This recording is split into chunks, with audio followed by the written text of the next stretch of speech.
Okay, thank you, lady. Holy shit, it's raining again. That is terrible. Can't talk to him about the... Looking for something, Hunt? Come to tell me to fuck off again? Okay, cool. We don't have enough half-light for that. That's alright. It's pretty late, right? 21:32. Don't worry, we'll get the hang of it. Actually, let me just go into the inventory and get our flashlight out, because it's getting dark, and I just want to be sure to look up the corpse.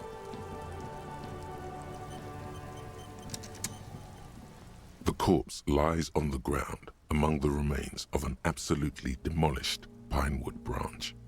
It's gently laid on one side. Beautiful. Wipe a tear from your eye. Well, it's down. Celebrate in a more reserved manner. Great job, wise race mentor. Beautiful. Mr. Measurehead has done a good job.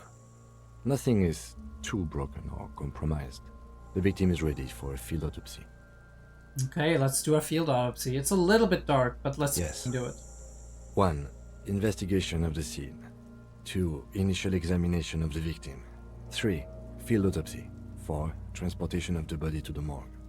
We are on number 3. Let's fucking do it. The RCM's 4-phase murder scene processing manual. The fuck are they on about? Cop's gonna cut his shit up. Don't we have someone else for this? A doctor?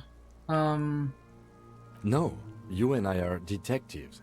The honorary rank of detective signifies our ability to handle the entire incident chain, from autopsy to cleanup to social work, everything. Wait, honorary rank of this detective? An honor and a burden attached to your rank once you've proven yourself able, usually after 5 to 8 years of field work. Mine is lieutenant detective. Yeah, I feel like a detective. You are. Your station would not have assigned you on this case if you weren't. Now... The lieutenant adjusts his glasses and takes a deep breath. First, what exactly is a field out? And I kinda know, right? Tell me something, dead man. Shoot, Looney Rooney. Ooh, okay, so no. Come back later, Corporal. Amuse yourself with my frank manners and my memento mori features. Come on, officer. You know what a field autopsy is. You've done 100 of them. Alright, I guess it's gonna come back to me. What you do know is, at 18.9 kilometers, the dormant shield volcano, Corpus Mundi, is the world's highest summit, and the failure of the 38 single, Et puis descend, to crack the top 20 was the death knell of disco. But what a field autopsy is, you have no idea. Why don't you know? What use are you? You must have me confused with the Copperpedia. Who's the Copperpedia? I think I need to talk to him. You, sir. You are the Copperpedia. Yeah, let's get back to this later, I actually. hope we do. It's getting really late for an autopsy.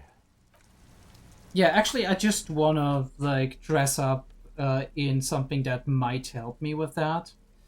Let me see. Encyclopedia versus reaction speed and rhetoric. We probably don't need reaction speed here.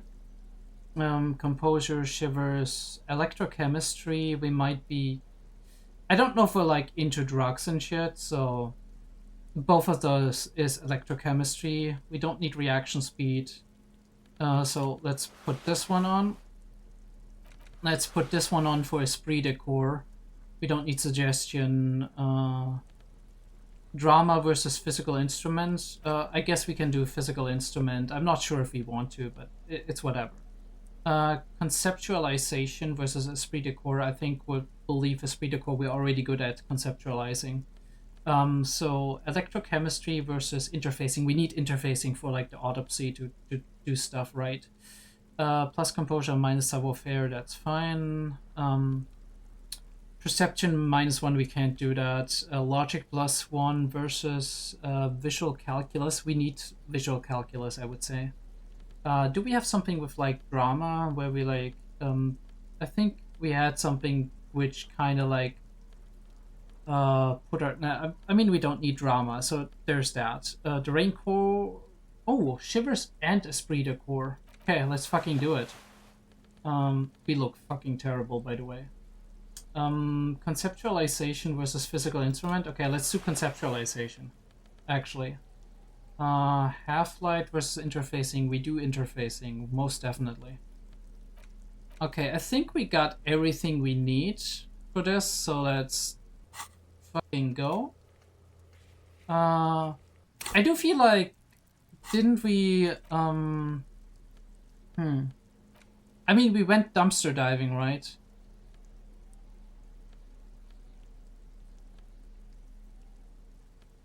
Yeah, we have the damaged ledger, right? So we know, maybe we know that already, so we can't, like, equip that, so let's go in. The rotting man. The lieutenant adjusts his glasses and takes a deep breath. Come on, What you do know is, at 18.9 kilometers... Okay, let's get in there there. truly is a time for everything, even for yellow gardening gloves. However, they are lacking hygienically. I suggest you get in there in limited capacity. I don't know, what do you mean? I mean when I need you to. Until then, I should handle physical contact, and you should take notes. We just fill this in, right? Show him the red fill-out Zipsy form in your ledger. That's right. You knew it because you inspected your ledger. The lieutenant is relieved you know the protocol. Yes, let's fucking go. Open your ledger at the fill-out Zipsy The form. dead man stares in silence as you crack open the ledger. The bright red paper is covered in boxes and lists, describing the condition of his skin and organs in 3 parts. Alright. Above those, an 11-field info form needs filling out first. It begins with, First assistant. That's you. Alright, right. Harry de Boer. the corpse is indifferent to your scribblings, just lies there. The next box says, Coroner's case number. KK57-0803.0815. Alright, got you, Kim. KK equals Kim Kitsuragi.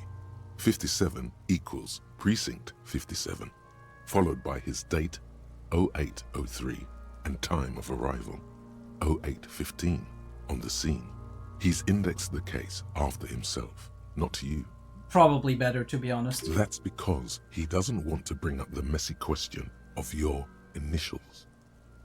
I mean, we have our initials, but yeah. Shouldn't we file the coroner's case under me? Technically, I arrived at the scene before you. And what would that make the alphanumeric? I have no idea. I do. KK57-0503-0815. Write it down. Next. Name. NA. Next. Date of birth. NA. Age. Roughly 50. Dry 40. The damage is so extensive, it's better to err on the young side. Alright, I'm gonna trust visual calculus with that. I'm gonna write 42. He nods. Race. Mondial. Fair to olive-skinned, from the Isola of Mwindi. This is Mondial. as vague as it gets. You might as well say whitish. Whitish. Write that down. The pudgy mess of curdled meat looks neither mondial nor anything other. Sex, male. Fucky, fucky! Alright, fucking. Absolutely necessary comment, of course. Male. Pigs can have sex. Right, fucky. Well, yeah. Nor does he look male, with his pregnant belly and indistinguishable face. Date of birth. Thanks for the vivid description, by the way. We're still going with March 4th. 51. Right, 4351. 9. Body identified by is non-applicable. 10. Case number is the same as the coroner's case. Okay. KK 57 0503 0815 listens motionless, with the cargo belt still around his neck. Only one box remains. Evidence of treatment. None. At least not after the initial examination. What exactly is treatment? I'm not sure. Didn't the footprints look like he was carried over? Agreed, no treatment. Not so sure. They'd have to have incapacitated and carried him over. This man was more than a match for untrained dogwalkers. He placed his hands on the dead man's chest as if in preparation. Your central nervous system recognizes this gesture. It's the Stations of the Breath. Ecclesiastic, religious in nature, a holdout from pre-DeLorean burial rites. It takes him 2 seconds to perform. Then, somewhere in Jamrock North, a small wood shed behind Rosencrantz Row, Lieutenant Nick Feuerbach puts his hand to the chest of a small corpse, no larger than a monkey. It's raining outside, light drizzle. There is darkness in the shed. Elsewhere yet, an obese female sits in a wicker chair, her silhouette bull-like against the window. Outside, Grand Coudon. The day is turning dim for Sergeant Mac Dawson. Hand extended, he approaches, to make sure she is dead more than anything else. And so, all across Jamrock, Coal City, GRIH, 42 deceased persons found today, 42 stations of breath. Holy shit. I really love these esprit de corps moments because they kind of like, it's like basically your instinct kicking in and like your old like memories that are kind of just out there that you don't have a grasp on, and it's just like coming in vividly, and you have the picture before your eyes because you've been in this so long. We should start the post-mortem. Turn the page. The corpse cannot feel Kim's hand on his chest. It no longer meaningfully interacts with its surroundings. A thicket of boxes and lists on red copier paper tries to answer why. This the rhetoric of this game is so amazing. It's insane how well this is written. Right? This is like a book I would love to read. It's an interactive book, basically. External examination summary, internal examination. Yeah, let's start with the external. Clothes. The deceased wears armored boots and white briefs. The make of the briefs is Babrodine, I think. Let's see. He turns the body onto the side, check the underwear label. See, it's happening. Babrodine, yes. Inexpensive. Size M. The disappointment is palpable. The red-haired thing was expecting something more lurid. Red-haired thing, holy shit, dude. The boots are ceramic, vitreous enamel. They are fused to his skin from blood flowing downward post-mortem. Mm-hmm. Removal of the boots is left for processing. Write it The down. boot has a serial number. It's E50.100.100. We found that out. The lines between the plates are in the shape of the alphanumerical. The number is purposefully concealed by the design. Write it down. Tattoos. He stands up, feet planted on either side of the body. The upper torso is covered in a single, continuous tattoo resembling a microelectronical circuit board. It reaches from the right shoulder to the heart. The ink is blue and white. The assistant has a color photograph of the markings, to be added to the case files as document A1. The photo is taken on the scene, using a Trigat Mini. Alright, yeah, we The got that. deceased has a belt for airlifting cargo around his neck, tied with a hangman's knot. Color, yellow. Length, 3 meters. There is a buckle on the other end. Well-nourished, athletically built, measuring 1.8 meters. Generally consistent with age 42. Preservation is good. Ambient temperature, below freezing. Body hair is light brown. Distribution is consistent with age. The deceased had male pattern baldness. Hair is combed back, short. Yeah, touch the corpse hair before moving on. Oh, not sure what we're on about, but I'm The trying it. hair under your latex fingers feels cold to touch, wet. I don't want to stroke his hair. Hello?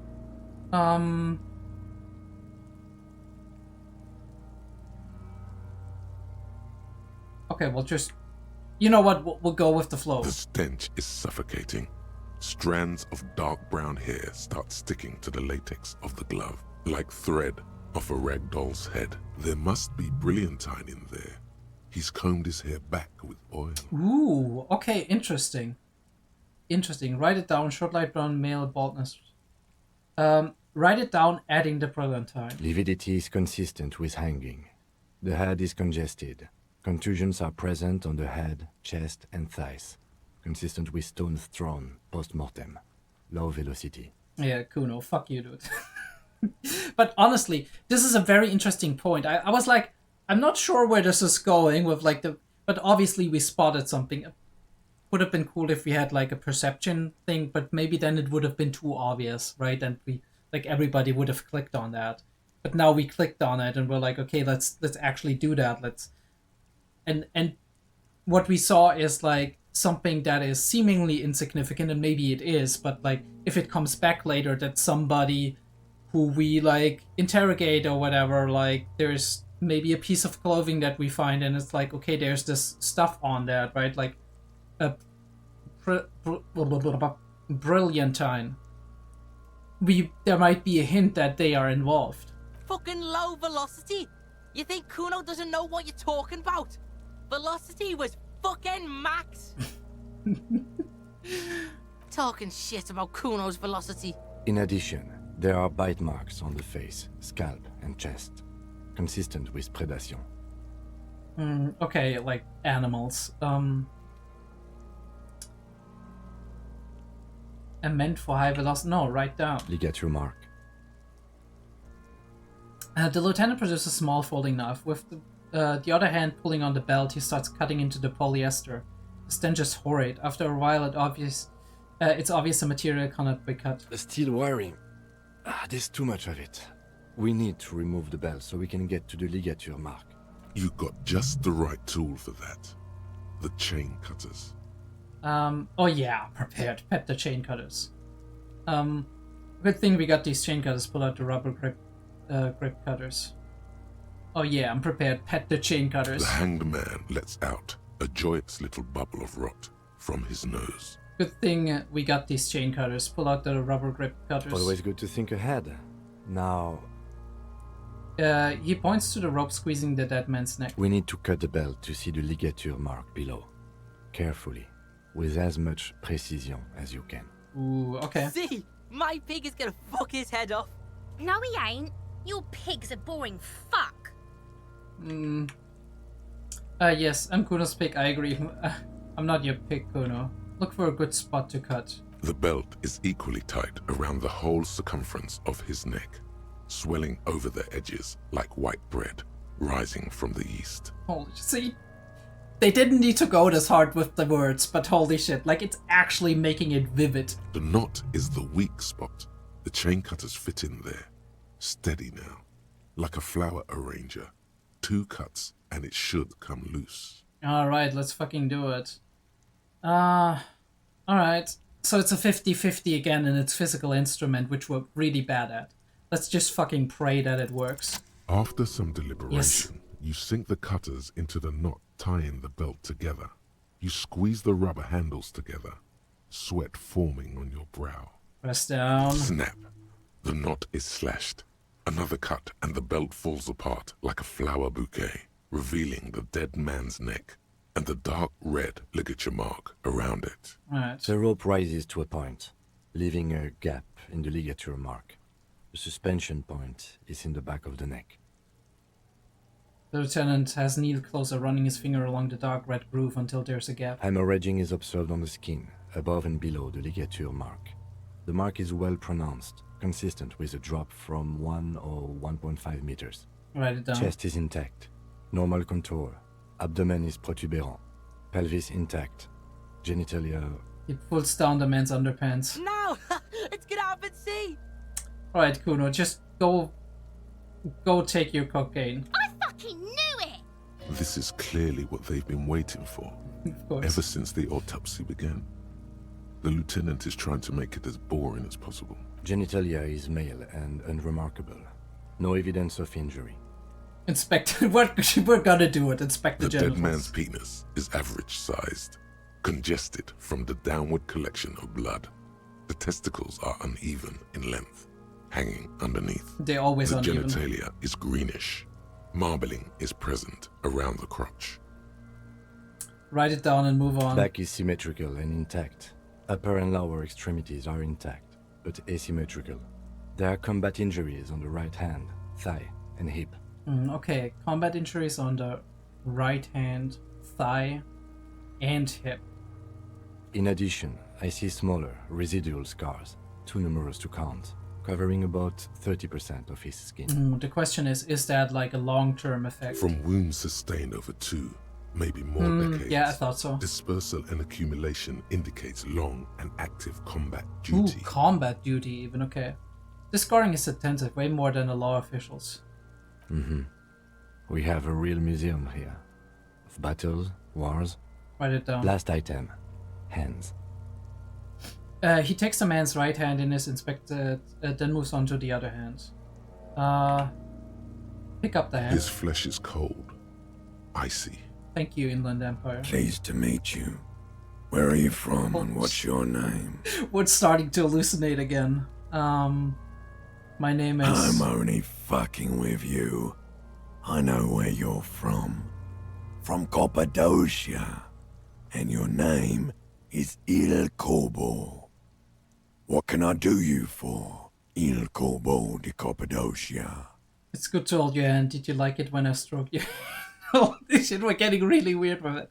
Let's fucking do it. Inland Empire, here we go. I did, Kobo. I did. Reminded me of when I was just a small boy. Before this happened to my face and my body. You did me a kindness there. We should do this more often. Be close like this, I mean. Hands are clean. No sign of injury from struggling. Also, I noticed, by the way, that that time passes when we go through conversations, but I don't know how much time passes. Like, I don't know that yet.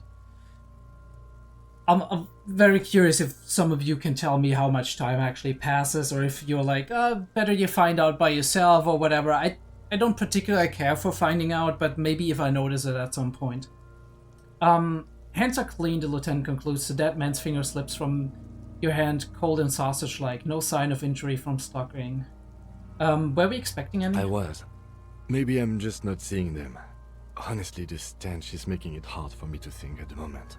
Understandable, Kim. Write it down. Ooh. That's all for the external.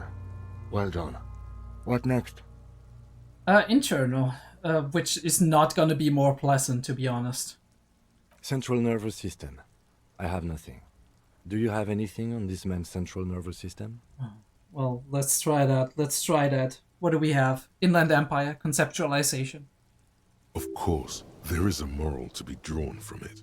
A moral to this story. If I may add the moral of this story. What would that be?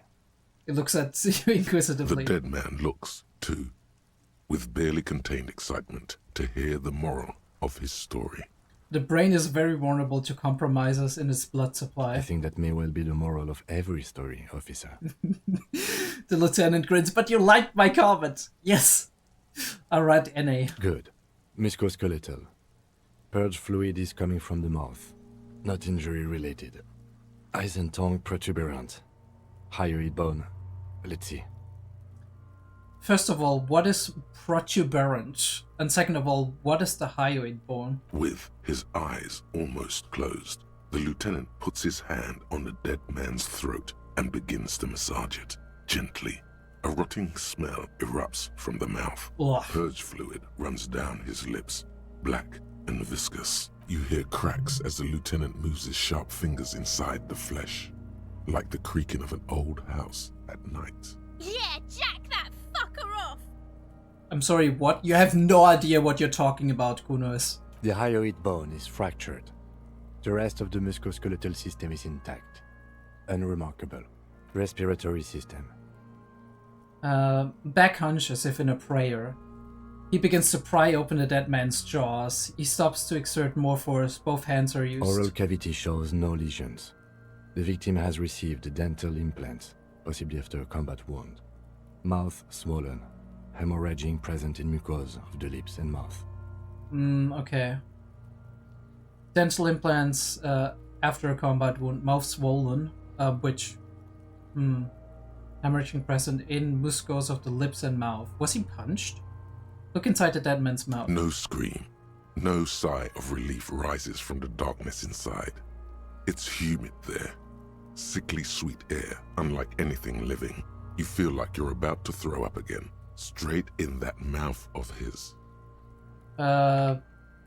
Do we want to look deeper inside? It's hard. Once more, you taste stomach acid in the back of your throat. A contraction.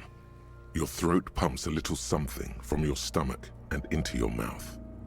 You're forced to swallow, just to keep looking. Inside, you see darkness. Just a mess of meat and darkness. There are ancient mysteries down there, Kobo. Ask me later. Are we gonna have waking dreams again? Hemorrhaging present in mucus. The lieutenant repeats impatiently. Let's go off the jaw. The mouth snaps shut before you. Alright, Kim, I'll write it down. Hepatobiliary.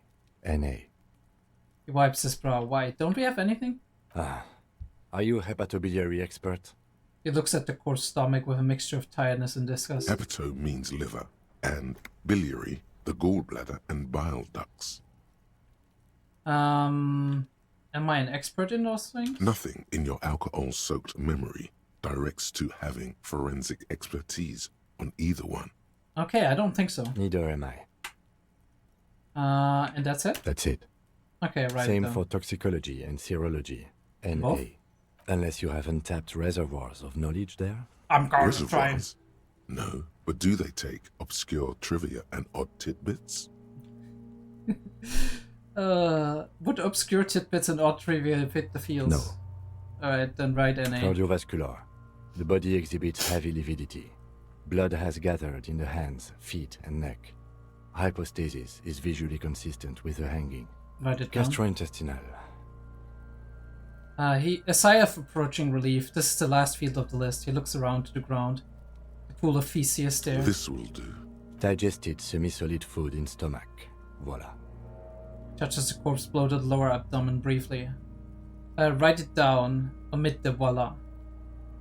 Write it down. Keep the voila. We're gonna omit the voila. What's next on the list?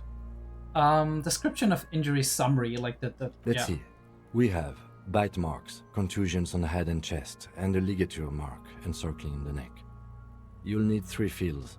Leave a 4th one too. What about the injuries we have inflicted? Oh, so we inflicted them? Okay, I have inflicted. Okay, so there's a spin-stabilized munition from a Kiel A990 muzzleloader lodged in his lung. I don't think we should mention that. Better not to muddy the waters. But isn't it sloppy? Be pedantic if you like, it doesn't matter. No one else is going to investigate this man's murder. And if they do, such details would only confuse them. See? These pigs are fucking corrupt. The boy not approving. Why don't you fuck him if you love him so much? Now, injuries. Alright, bite marks? Head, chest and scalp bite mark injuries. Predation by birds has caused damage to the body.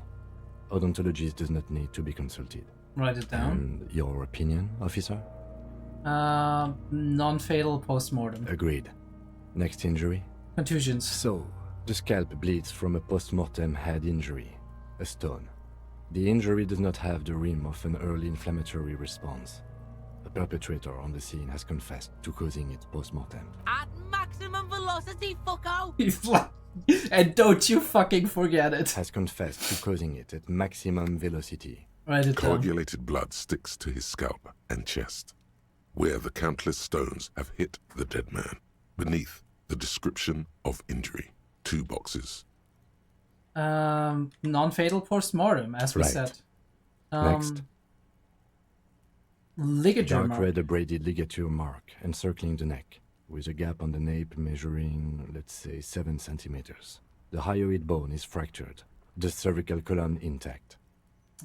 Okay, we have ligature mark encircling the neck with a gap on the nape measuring, let's say, 7 centimeters. The hyoid bone is fractured, the cervical column intact. I see hemorrhaging on the skin, above and below the ligature mark.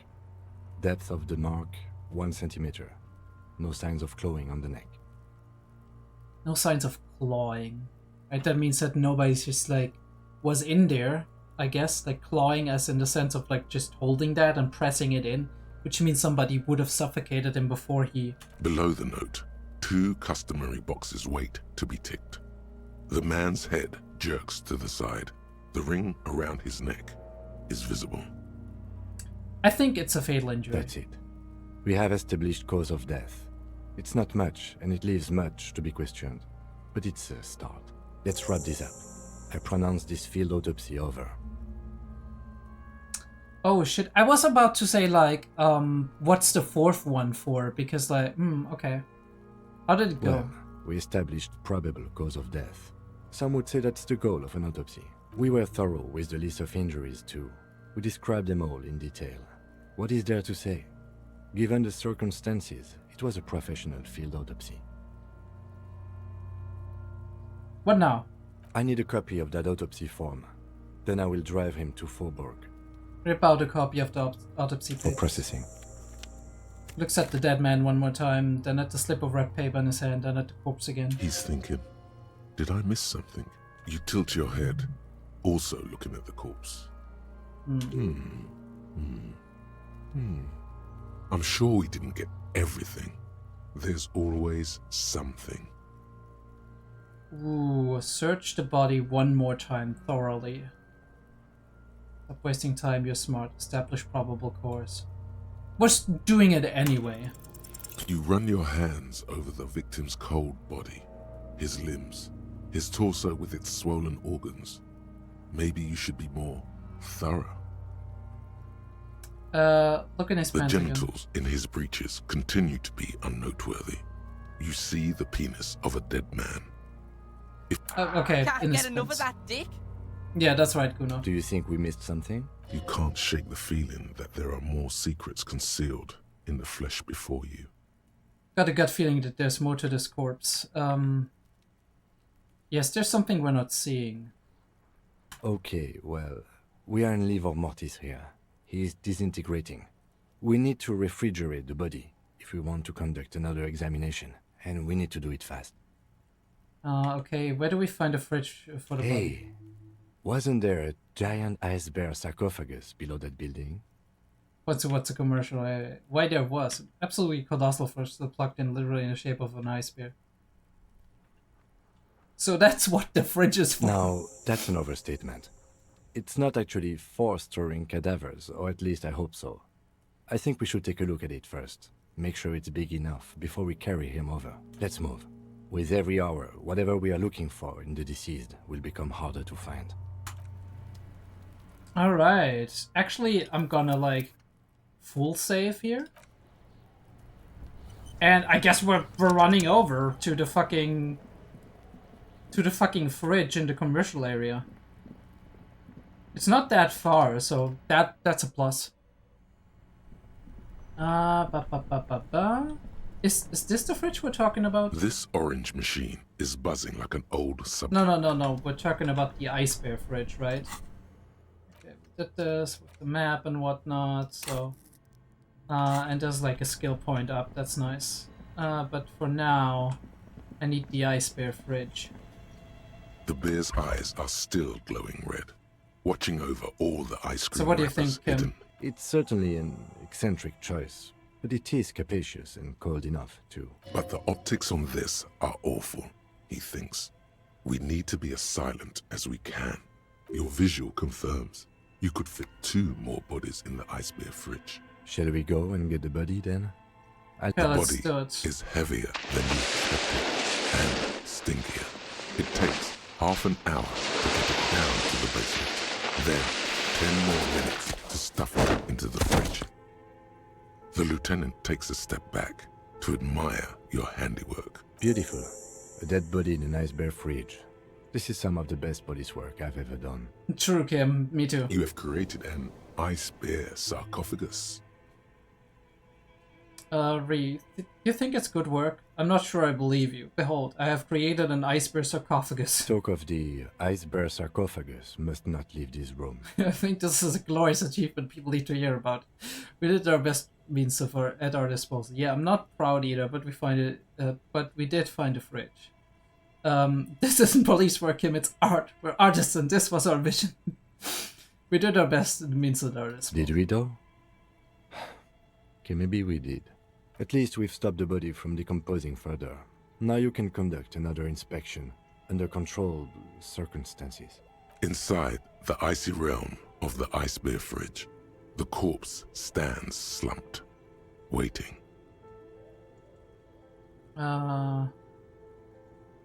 Close the door for now. Because at the moment we can't, right? Like, but I want to make sure that the fridge is actually Two on. cables are plugged into the breaker box. The red one. Alright, both of them are not unplugged. That's great. Like, I'm not sure if we, like, want to do it right now. The bear's eyes are still glowing red. It's guarding over the freezing corpse hidden inside its belly. So we establish a probable cause, which might not be the best thing to do, but it's fine. I feel like we could, like, do it tomorrow. But we can white check it. So we're gonna try right now, and after that we're gonna, if we have like a better, like we can prop up perception and then white check it again. You touch the dead man's body. His skin is cold, light blue. It'll come to you sooner or later. At least he's safe here until then. Okay, alright. That confirms that we actually can just keep him and be like, whatever. Alright? Because I really feel like there might be something we're missing about it. And maybe we'll find something out about it sooner or later.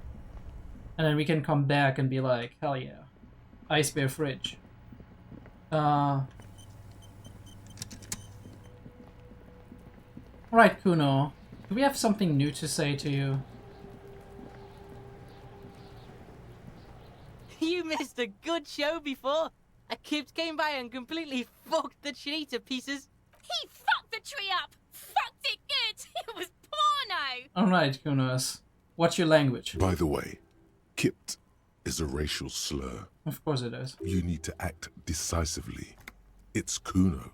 Use Kuno words. Stop using the K word. It belongs in the past. No. Total retards use language like that. Congratulations, you just made yourself a retard.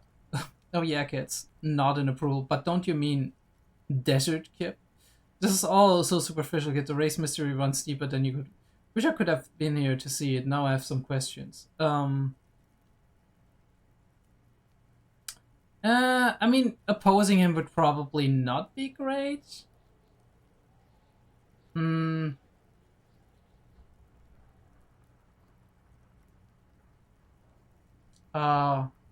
But maybe we'll do it. We'll do it. Stop choking, Kuno! The faggot has got you in a chokehold! Kuno's not fucking choking. He grabs his throat like he's choking. Choked you out there. Serves you right for using reactionary shit. Like fuck you did. Kuno's gonna keep saying Kipt forever now. Kipt. He only gets 2 kips out before he coughs. Shit. The fuck did you want anyway? You got your fuck bag down. Now let's talk normal shit. Oh, now you want a normal conversation, huh? Yes. Kuno wants a normal conversation. Ask normal shit, please. Kuno, I found your shack. You found Kuno's secret door to Kuno's secret shack. It was closed for 5,000 years. How the fuck did you get in? I pushed the panels aside, Kuno. And then what? You fucking there. You fucking Kuno's kingdom. That's right, He's dude. trying to fuck at you again, Kuno!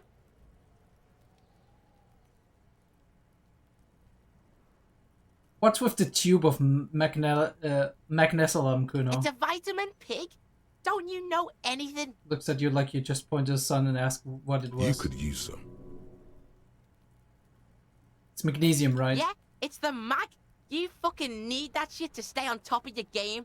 Kuno goes through like a tube a day, rips mag like a motherfucker, and you could use a battle. Oh, don't teach him, Kuno! He's gonna use it against you, Kuno! I know all about magnesium. I rock it all the You're time. not getting this, pig. It completely takes away the hangover. It's like you didn't do anything. Like you stayed home playing with your choo-choo. Looks at you, eyes bulging. Fuck you, pig! Don't do mag! You're gonna OD and you're gonna fucking die! What was with the pig head? Oh, that?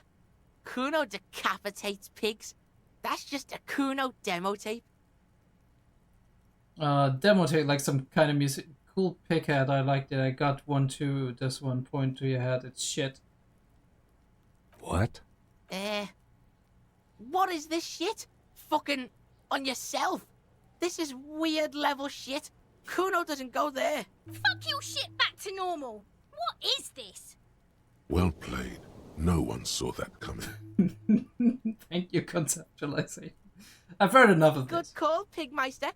Don't come and talk to Kuno about his kingdom. I have more questions about the crime scene. Yeah? The kingdom of Kuno? The fuck do you want with it? Dead man's clothes were in the trash container. How did they get there? The ladder. Ever climb it? Look at that fucking shit. You're trying to get Kuno killed. So you would say that ladder's unclimbable? Fuck does Kuno know? Kuno's not a fucking acrobat. Kuno knows the ladder is unclimbable.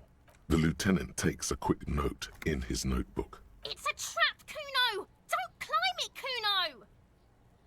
What's in the greenhouse over there? Dunno. Kiptas gardener used to work there. Kipt is a pejorative term used to describe people of South Seminese or Areopagite descent. It used to be a common first name among the Areopagites of Ooh, Ilmarara. that's why it's... Not okay. so much anymore. Hold on, the gardener used to work there? Yeah,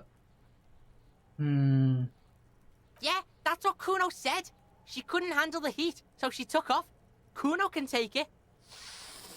Shit's nothing to Kuno. The gardener? She's actually not the gardener. Turns out she's a union fixer. The fuck does this have to do with the Kuno? Kuno okay. doesn't give a shit who she is. Yeah, I would think that he doesn't even know what a union fixer exactly is. The man's clothes were in the container. How did they get there? Yeah, Kuno doesn't know shit about that. That shit is beneath Kuno. I need to know. I would be elite and some may have tampered with the murder scene. I mean, he's not gonna say anything to that, but we're gonna try. Listen. Kuno doesn't care about this small time shit. Just listen. Hey, Kuno listen. saw what you did there, dumpster diving. Sad shit. Kuno could hook you up with some sweet rags. Shit like Kuno's wearing. Oh, hell Full yeah. size, good price. 500 real. Of course, that's a steal. You'd have to be blind not to notice the giant white letters FALN running down his trouser leg. Wait, I asked you what happened to his clothes. You must have seen them lying around. Alright, entertain me. What's so great about these pants? No, Kuno, you don't know anything about the tampering and investigating them. Already have pants. Okay, alright, entertain me. Pig, these are found modulars. Liquid fit, performance crotch, urban survival shit. Made in Mirova by scientists. Pants scientists. Pants scientists. Believe it, you need this shit. He unzips the jacket to give you a quick peek at the plastic wrapped pants. They are graphite black and look brand new. These could drastically improve your chances of survival in the urban wilderness. They will also make you into an idiot. Wait, I asked you what happened to his clothes. You must have seen them lying around. Might be interesting pants. Let's talk about this later. Not really. Like he's like 10. Hello? Like that wouldn't fit me even. Look, Kuno ain't seen shit lying around. Except for that you took away. Now you want performance gear or not, Grandpa? The lieutenant remains silent, but his expression couldn't say, "I told you so," any louder. Alright, Pico. Don't do business with the pig, Kuno. He's gonna steal all your money, Kuno. As you can see, Kuno and C don't trust you. Can't do business without trust. There's more to his distrust than being a pig. He feels threatened by something obscure in you. What that is, however, remains a puzzle for now. Maybe it's because I'm shining a light into his fucking eyes. Hello. There was also a mug in the trash. I mean, okay, I guess we show him the mug. The fuck? A mug in the trash? Is this about the fucking clothes again? Yes, does it quaint better not taken out of his historical context? Actually, talking about this makes me uncomfortable. No. Yeah, Kuno sees where this is going. Kuno's got that fast brain. You saying you pigs are after the mug fucker? Cause he's the clothes fucker? I can't hear you, Kuno. Speak louder, Kuno. That's exactly what I'm saying, Kuno. Someone has to tamper with the crime scene and clean some of it up. Shit, that's tense. Someone's going to the beatdown basement, huh? Mug guy gonna get tied to the radiator. He nods in approval. Kuno doesn't know who put that shit in there. And if he did, he wouldn't squeal. But if you find out, maybe you can... Tell the Kuno who it was. He's curious. He likes putting 2 and 2 together here. Stop turning into a pig, Kuno! They're trying to get you hooked on the snitching! Get away from my Kuno. This is so fucking hilarious. What is this conversation? Yeah? Get your bacon shit away. Kuno doesn't like to be seen with the popo. Get your shit done and out of Kuno's face. I might have questions later, but now let's talk about something else. Yeah, whatever. Kuno doesn't give a shit. The fuck about it? Where's the rest of his armor? Kuno doesn't give a shit about the armor. How come? That fucking had one thing majorly wrong with him. He's a fucking mutant. A mutant? Do you remember how he looked? Fucking growth hormone shit. He's a giant. The armor's too big for any man. Okay. Kuno doesn't give a shit about that freak armor. Kuno threw that shit away. He twirls his temples with fingers at some strange aggressive gesture. He said he threw that shit away. What do you mean you threw it away? Kuno tried to get the helmet on. It was too big. He performs a kickoff, a kickoff on the imaginary helmet. Kuno kicked that shit in the sea, rugby style. That shit means nothing to Kuno. We know where it is. You threw it into the sea? Yeah? That shit means nothing to Kuno. Kuno doesn't give a shit about material shit. Kuno's a fucking monk. We might find the helmet. You wanna fuck on someone about that armor? Go fuck the mustached union fuck. The jolly troubadour shit at the gate. What do you mean, troubadour? Yeah, cock and boot. You know that jolly union cow fucker? Came around talking about cows or some shit? Came around pretending like he cares about cows? Alright, let me try Yes, you met him at the gates. The one with the boots Mañana. and the jolly smile. You mean mañana? Yeah, he's the one you want to talk to. He's fucking crazy about that armor shit. Coming here pretending like he likes cows. Trying to catch a peep at Kuno's armor. Curious, my liege. Why did Kuno feed you this information? And you're here just telling me this out of the kindness of your heart, Kuno? Yeah, Kuno's doing charity today. Kuno Day. Kuno feels sorry for you two loser pigs. Kuno's doing pity now. Still, seems suspicious. He may have it in for that guy. Or you may be paranoid. That is also a possibility, sire. I don't think so. He might actually have it in for him. There are contusions all over his body. Did you do that? I mean, we know that. Max velocity. Fuck are you talking about? What is this? He says you're stupid, Kuno. They want to make you stupid again. Yeah, that's what I'm saying. I hate words too. Let's back up. This isn't going anywhere. It's a bruise. Oh, did Kuno make your shit sniffing harder? Obstruction of shit sniffing. This is Kuno's kingdom. Kuno fucking rules here. You hear the lieutenant hum. Your test. Get lost. The fuck do you want with it? Good call, Pigmeister. Don't Kuno Oh, yeah. does... Don't call me Pickmeister, okay? I'm gonna fuck your shit up. The trash container stands in the spring snow. Beautiful. I didn't want to open it. I don't know why I clicked on it. Go to the upper gates, ask the Jolly Musk about the armor. Okay, of course. Who has access to Wailing and Rag? Find some person, it may take a while. Okay, we still got that. Right. Let's fucking go. Alright, yeah, we still got the level ups, but I'm not doing anything about that right now. We have like 23, holy shit. We might turn in for Yes. today. Do we have enough money to turn in? I don't even know. Okay, do we have anybody to talk to here? Oh, it's very quiet, very nice. It's all about the money, you know. Yes, I know.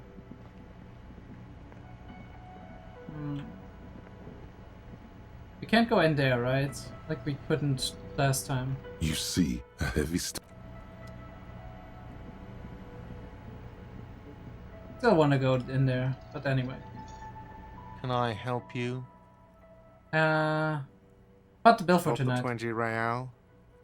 Ooh, we're so close. Then why are you... No, it's good. It's okay. Wait. Could we ask you something else? Wait. Can I help you? No. Just need a drink.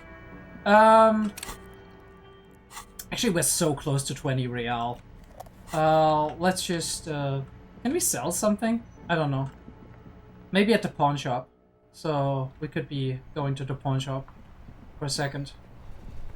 Also, are we supposed to meet, like, this other guy? Oh, yeah. We should have met him at 21, right? I don't know if that's still possible, but we might be able to do it. I'll do it in a second. We'll just, like, I need some money to actually turn in, so...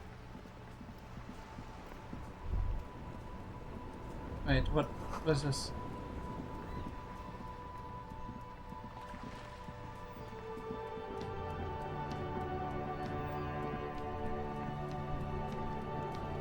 Alright, let's fucking run.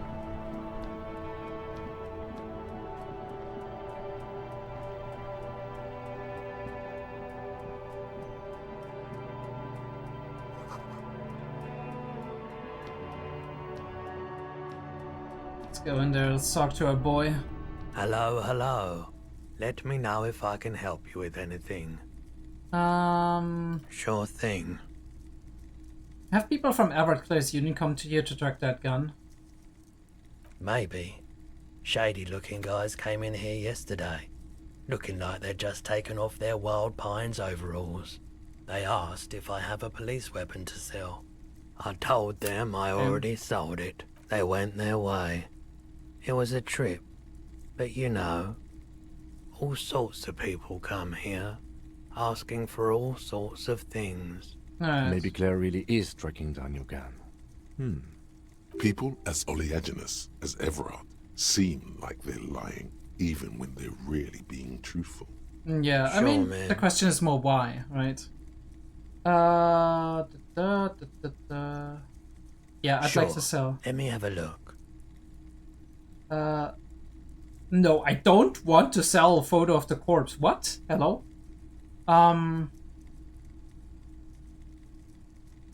Anything else you're thinking of selling? So like some postcards, right? So let's sell the fucking postcard. Like, ill-advised residential area overlooking the Chamber Quarter, 13-story buildings line the hillside like sarcophagi and ominous fog already rising. And these are the last boom years. In 39, the project fails catastrophe, leaving behind opiate inhabitants by infested slum. Yeah. Spawn that off. Boogie Street. This Scrumlab postcard depicts an open-air marked Boogie Street 5 years ago. A vendor smiles, dead roosters lie in his stalls, hung by their feet from canopy. Red blood flows onto the muddy street. Blurry shadows of people pass. Yeah. Sell some of the postcards. Midtown traffic passes away. The ghosts of skyscrapers disappear into beige midday mist, vapor rising from the delta of which their district was built. The postcard is prepaid. I don't know if that, like... Do let me know if, like, the postcards are important, right? If I should keep them or not.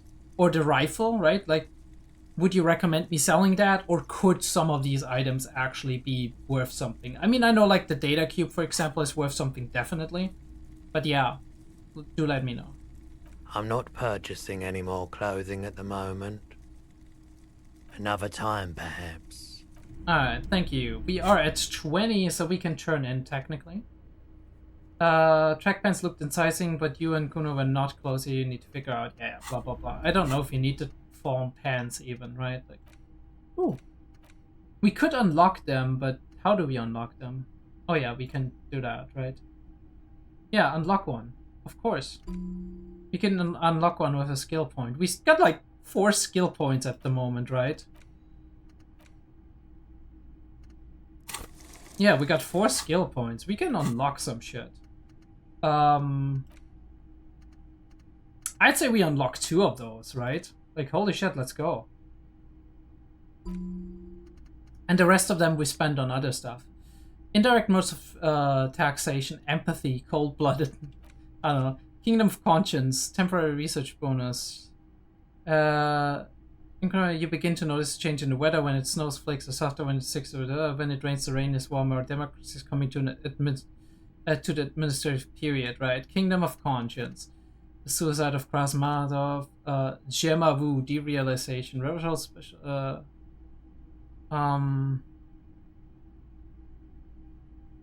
name after name, none of them is familiar. They seem real, but something is wrong. You feel like a kid looking at stickers on the fridge toward the apricot company. Scratch a corner, see if they peel loose. This feels like the most important of all thoughts.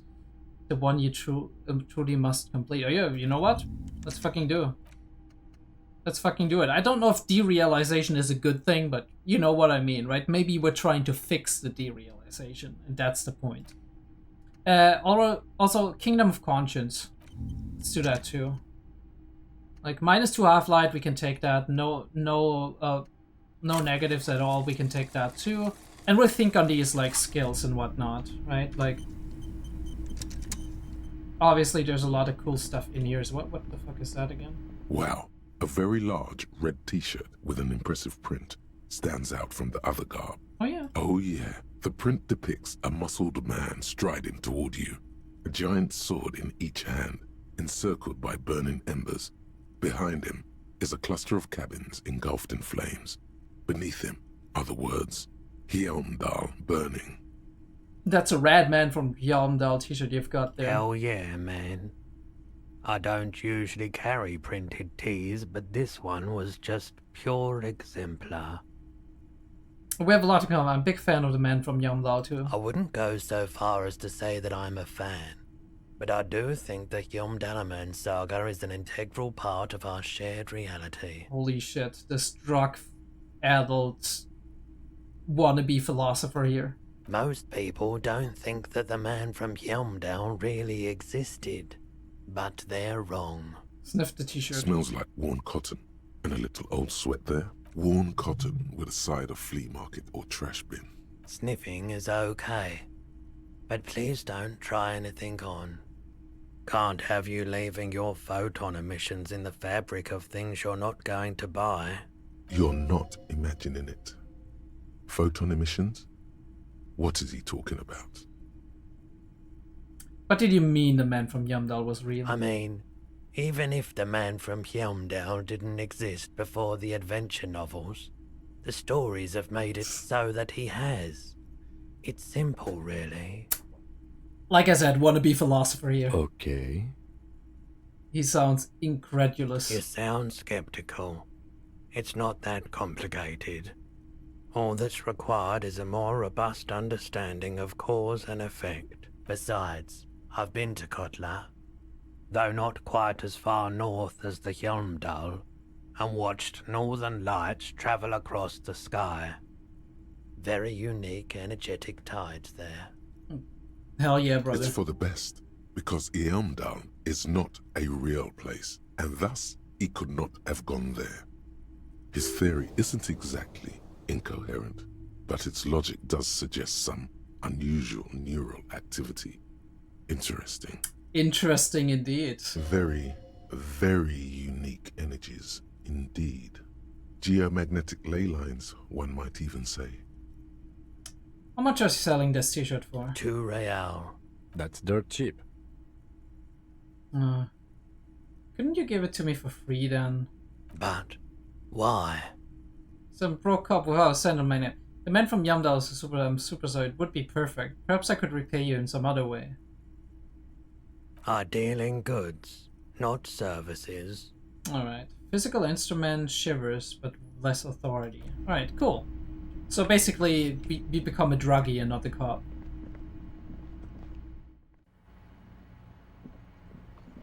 Okay, I think that was like a relatively good day's work. We're gonna turn in for today, I think. I mean, we could still try to meet our friend over there. Maybe I'll go around and see. Wait, heck, can we go in there? No, I thought so. I guess the shop is like most shops. It's like it's got the lights open too. Whoa, what have we here? A bridge? A bridge with loose nails and rot-infested wood that creaks in the wind. A construction code violation if there ever was one. Kim, it looks like we got a construction. I guess I'll take my chances. Whatever, let death come. I'm a Revacholian badass.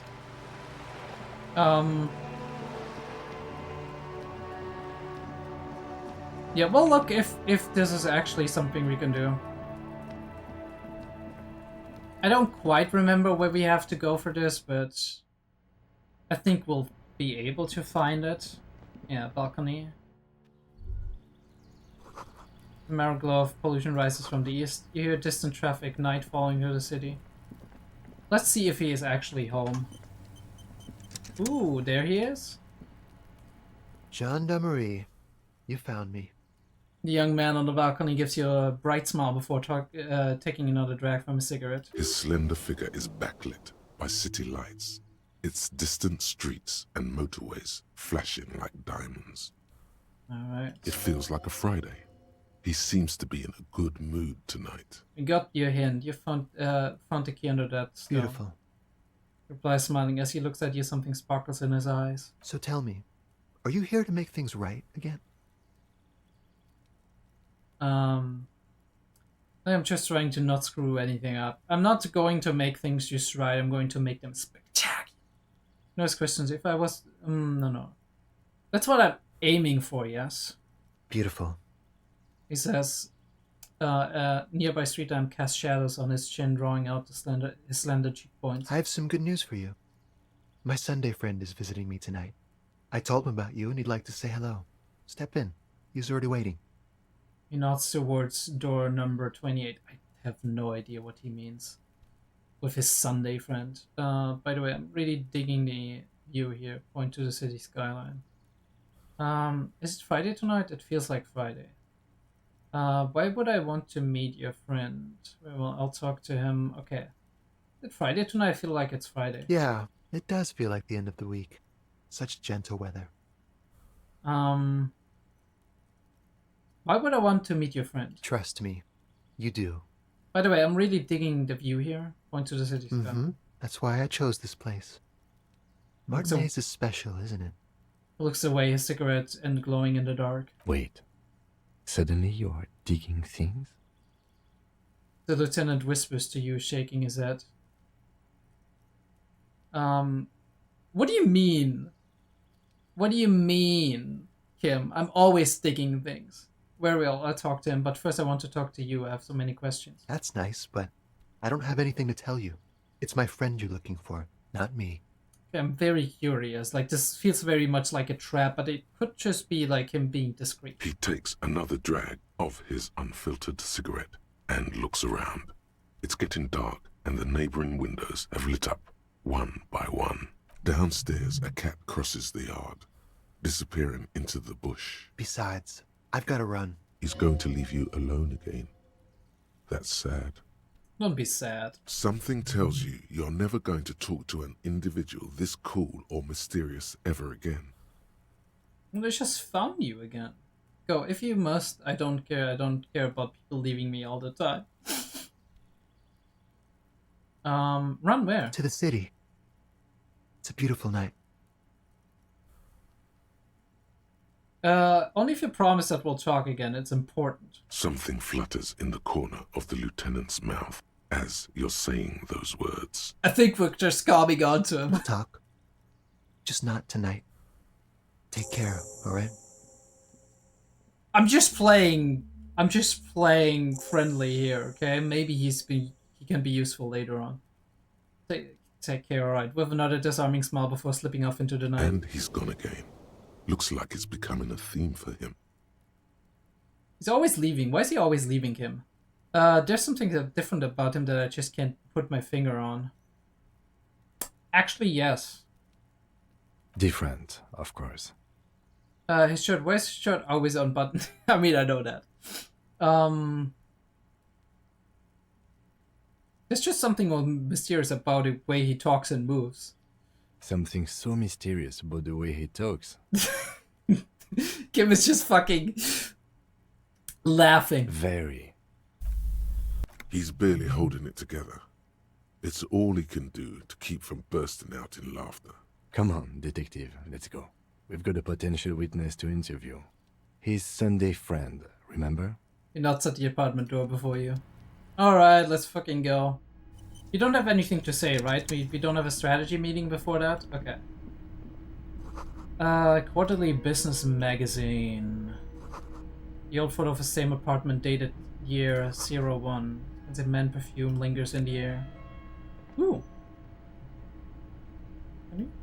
Can we get that? Ooh. Okay, nice. Bucket of paint on a layer of old newspapers. An exquisite canopy. Go in there. Yeah. Dishes soaked up in a pot.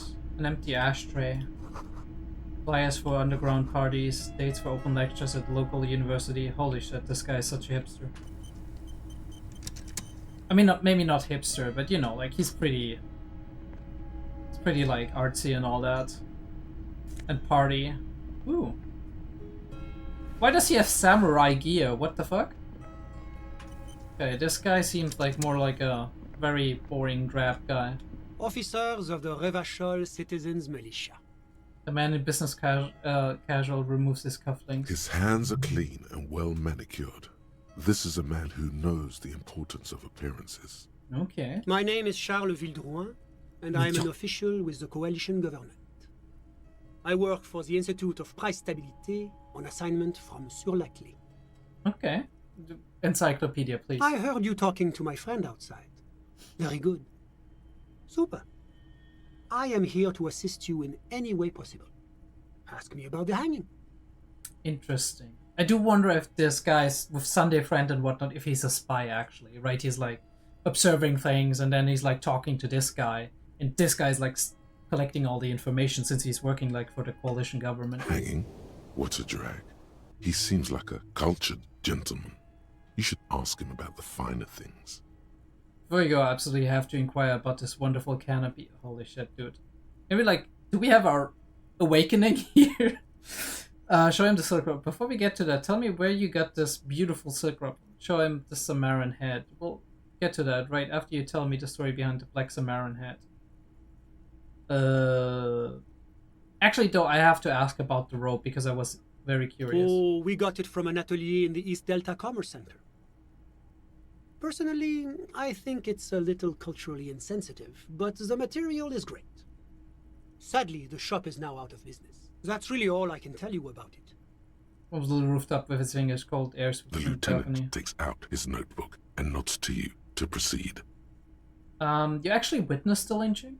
Wasn't official like you doing in March? The coalition is only looking out for the price stability. Inflation is a killer, like a heart disease blocking the normal circulation of the economy. It must be controlled. Okay. The economy impacts the entire international community, which is why it requires international oversight. Okay, but what are you doing here? So you're some kind of bureaucrat, yeah. What is this international community? What is the price stability? The price stability, right? Enough business to talk about some... No. Why are you here? Well, I'm renovating it. It is an interesting project. The building used to be a 12-story skyscraper before the cannons took the top 4 stories off. Okay. This, of course, happened when the coalition forces landed here. You could say I'm undoing some of the material damage the international community caused when we arrived here. Okay, but you're doing it for the government? Or is it a private project? Are you... I mean, it's a dumb question, but yeah. Yes, as I said before, I am a commissioner from Sur-la-Clé working for the Institute of Price Stabilité. This is one of the main projects of the Moral Inter. Oh, okay. Wait, there isn't actually an Institute of Price Stability, is there? Or maybe there is. God, it's impossible to understand whether someone from the Moral Intern is joking or not. Yeah, also I wouldn't believe Encyclopedia. So Encyclopedia is telling me that I don't remember there being an Institute of Price Stability. What is price stability? It is the most important thing. That doesn't tell me anything. It's the central goal of any sound monetary policy. Maintaining the price stability is essential to maintaining high levels of economic activity, which is essential for maintaining high levels of employment, which is essential for maintaining the social stability. Basically, it makes sure the price of bread doesn't change. Précisément. Too much inflation, bread becomes too expensive. Too much deflation, it becomes too cheap for bakers to produce. That's why the Institute of Price Stability works to keep inflation just below 2%. Below 2% of what? But not too far below. No. Too below is also bad. Below, but close to 2%. You're not answering my question at all. The coalition believes in the importance of informing the public about the benefits of the price stability. Transparency is one of our principles. Would you like an informational pamphlet? Okay, sure, give me a A leaflet. sound monetary policy is essential for addressing uncertainty. Stability is the raison d'être of the moral intern. It's the reason why I identify as a moralist. But oh, I don't have my leaflets on me today. That's too bad. You can always call our information line. Making information available is part of the moral intern's commitment to transparency. That is weird. He offers you a leaflet, then doesn't give you a leaflet. I mean, I didn't ask for a leaflet. He offered the leaflet. Very suspicious, kind of. What is this international community? La communauté internationale is what Revacholians colloquially call the coalition. In other words, the nations that stopped the disaster of the revolution. And what do I call the coalition? Your employer, technically speaking. The governing authority of Revachol. The RCM is but one part of this provisional administration. I've heard about this moral intern before, but I want to know more. It's the International Organization for Moralists. Hence, Moralist International. The Institute of Price Stability is just one of its many mind babies. As is the As is coalition. the coalition. What I'm hearing is that we're moral intern bitches. Turn to Kim. So we're actually working for the moral intern? That doesn't seem so bad. There are more nefarious powers to work for than the moral intern. Yes, but also less nefarious powers, probably. But back to Sunday Friend. Are you on the But morals? of course. But why? Because moralists believe in a normal, stable world governed by democratic values. Democracy, which we don't live in here in Ravachol. Kim, are you a moralist? Me? You've managed to catch the lieutenant off guard, but only for a moment. He quickly recomposes himself. I'm a lieutenant of the RCM, dedicated to maintaining law and order in Ravachol. Very diplomatic answer. A very moralist answer. The lieutenant is practiced in the art of putting on a show for one's superiors. But what is a normal, stable word? The Occident is part of the normal world. Oranje, sur la clé. Martinez doesn't seem very normal or stable to me. Also, Oranje is very interesting. I think that's the name for Netherlands, technically? Martinez? No. Martinez is something else. What about the rest of Ravachol? Is it part of the normal world? Revachol is generally difficult. It's led by an interim government, which means it hasn't yet achieved full democracy. Mm-hmm. But they are working towards it. You're all doing very well here, relatively speaking. He gives you an approving nod. I don't think I'm a moralist. Moralist sounds incredibly boring. I want more action. Moralism is the ideology of foreign occupiers. Ravachol must be governed by Ravacholians. Democracy is a meaningless sham as long as the working class is under the boot heel of capital. It's like every time I'm talking to people, I'm choosing option D, none of the above. Is that moralism? Okay. Is this option D usually the most reasonable answer? Yes, everything else is super extreme. It's like I'm living with a bunch of lunatics. Sounds like you're a moralist indeed, my friend. Welcome. Interesting. Moralism is all about compromise and achieving the achievable. It's pragmatic, realistic, and level-headed. An ideology for doers. Are you a doer, my friend? It looks to me like you are. I think I am. Now, enough of this delightful political interlude. But I'm also yapper, Was there anything so... else you wanted to ask? Tell me about Sur la Clé. What's there to say? Sur la Clé is a modern, urbanized country that measures very high on the Human Development and Freedom Index. Mostly, though, it's known as the executive heart of EPIS. Moreover, it is a great sponsor of less emerged countries. Revachol is only one of its many darlings whose progress it supports and cherishes. EPIS, I think, is like something like NATO or something. Darlings? That can't be an official designation. What makes Revachol sur la clé's darling? Because a great percentage of Revachol's culture hails from Sur-la-Clé. Its language, its people, its cuisine even. Or at least in the downtown La Delta area. Jamrock and other parts of the international zone have been mercifully spared of Sur-la-Clé's love for meatballs and mashed potatoes. Meatballs and mashed potatoes, great. Tell me about Oranje. Oranje is an exemplary nation who, as a core member of EPIS, contributes 28% of our annual budget. Next to Sur-la-Clé, Oranje is probably the most prominent member of the international community. Okay, but outside of EPIS, what is Oranje? Oranje's economy is one of the most advanced in the world. It has successfully transitioned from heavy industry to advanced services and generally acts as an engine for sustainable change in the international community. But that didn't tell you anything about Oranje. Can you just talk like a normal person? About what? About Oranje, tell me what it's like there. Oh, it's very urban and very well organized. Their streets are clean, their horse cars run on time, the people are polite and efficient. Like I said, they are an example for less emerged nations to follow. Okay, enough business talk. Let's talk about something Whatever else. you wish, officer. Can you tell... No. You actually witnessed the lynching? I'm sorry to say I did, officer. Witnessed? Holy fuck. Is it because you did it, Mr. Vident? No. Start from the beginning if you don't mind. Officer, it's very difficult to describe what I saw that night.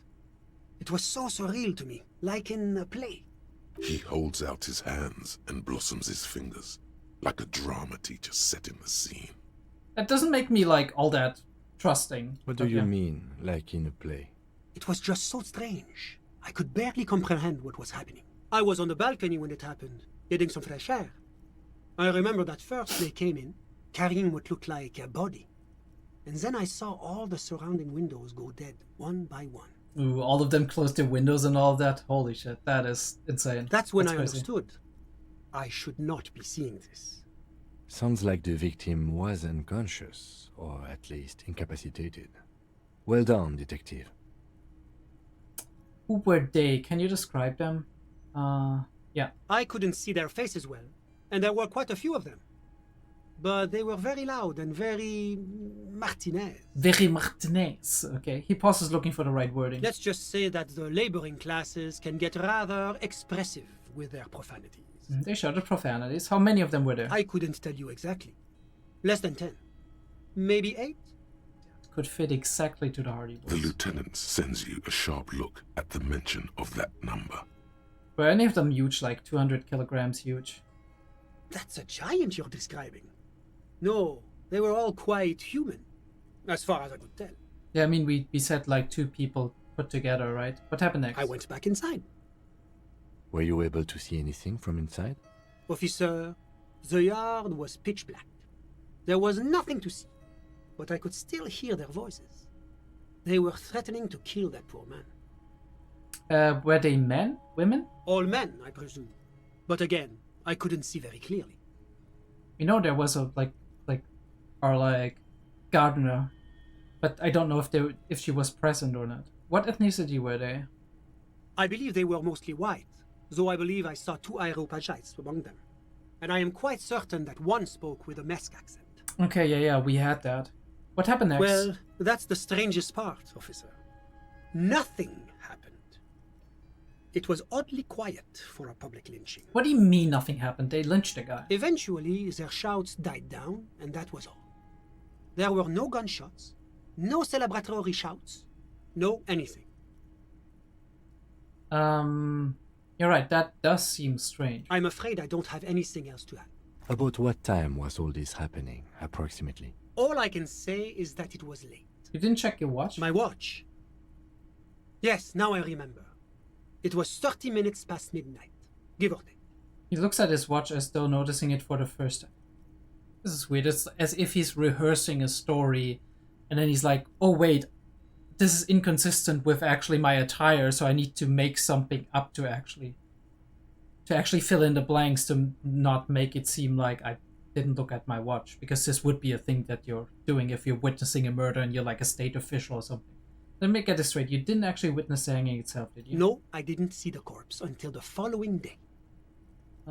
Those are all my questions. Thank you for... That was a waste of time.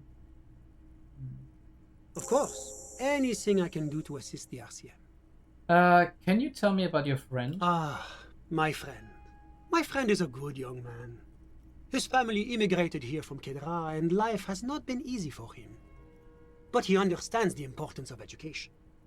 He has taken his future into his own hands, and that's all that matters. What is Kedra? Kedra is a candidate member of APIS.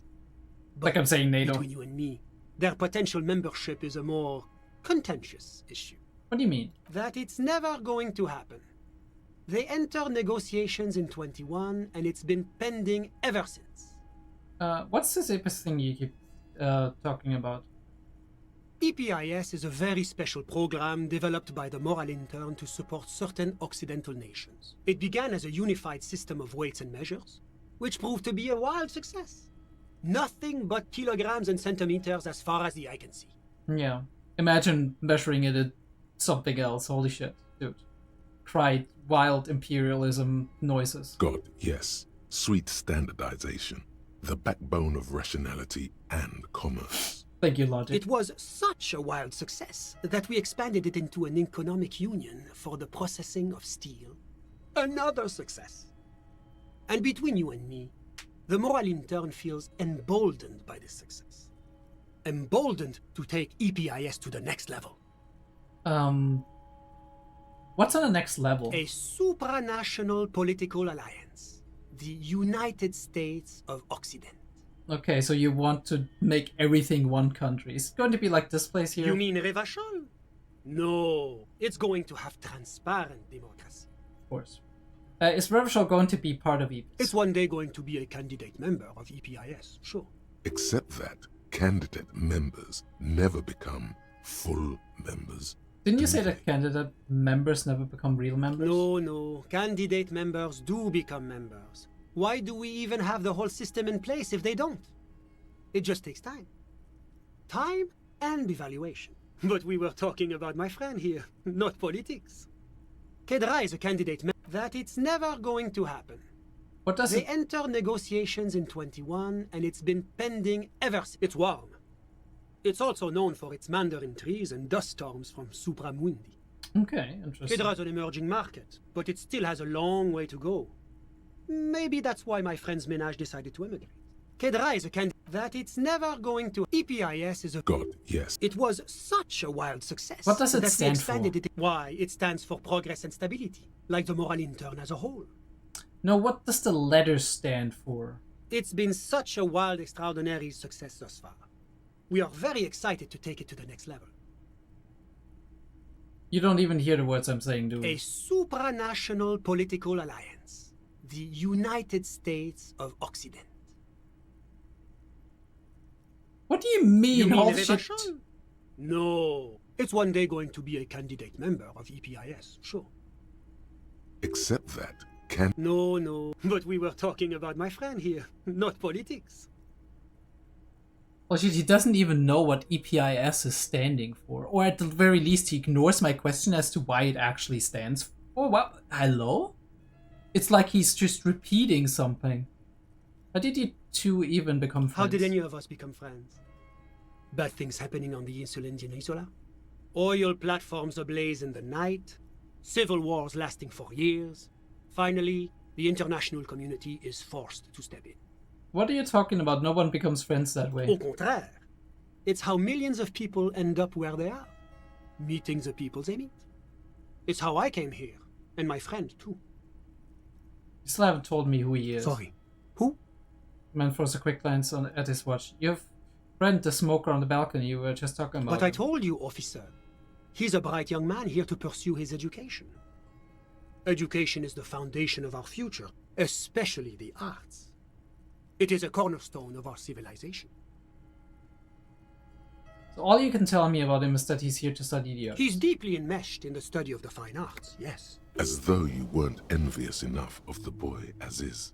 Which arts? He's a truly free spirit. He likes all the arts. Perhaps graphic design, printmaking, who knows? The world is open wide for a talented youth like him. What are you doing in his apartment by yourself? I'm just enjoying the view. This man smiles, nodding to the window. What view? It's dark outside.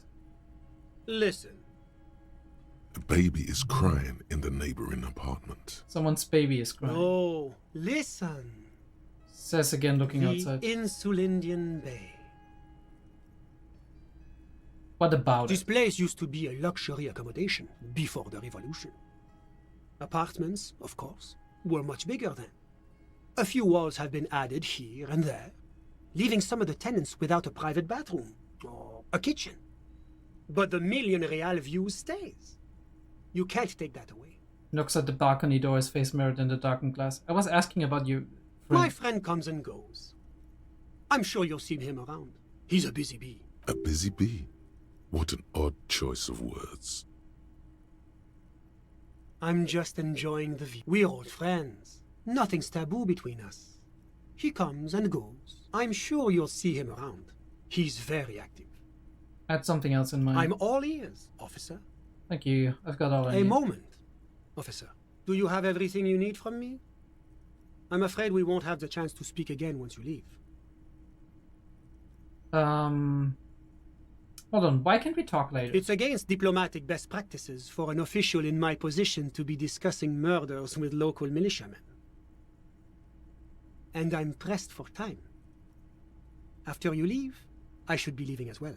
Wait. It's against diplomatic practice to help the police that is technically part of a cog in the wheel of the machine that your superiors lead, to give them information pertaining to an investigation that is trying to establish law and order in an area? What? Hello?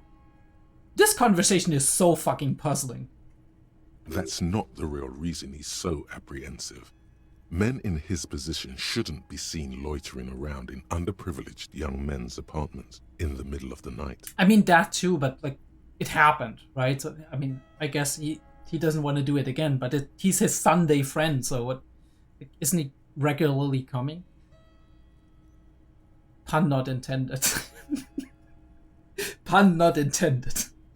I'm not going anywhere. I just want to take a look around in this apartment. Sure, go ahead. It's a beautiful space. Let me know if you have any further questions. Alright. I mean, there's nothing else we can see here, so I guess that's that. Alright, Kim. We're gonna head out, I guess. It's interesting, we got very little in the ways of like vibes on him, right? Where we had to roll a check to see if something was really the way it is or nothing else, right? It feels like we got a couple of chime-ins from like different things, but not a lot really.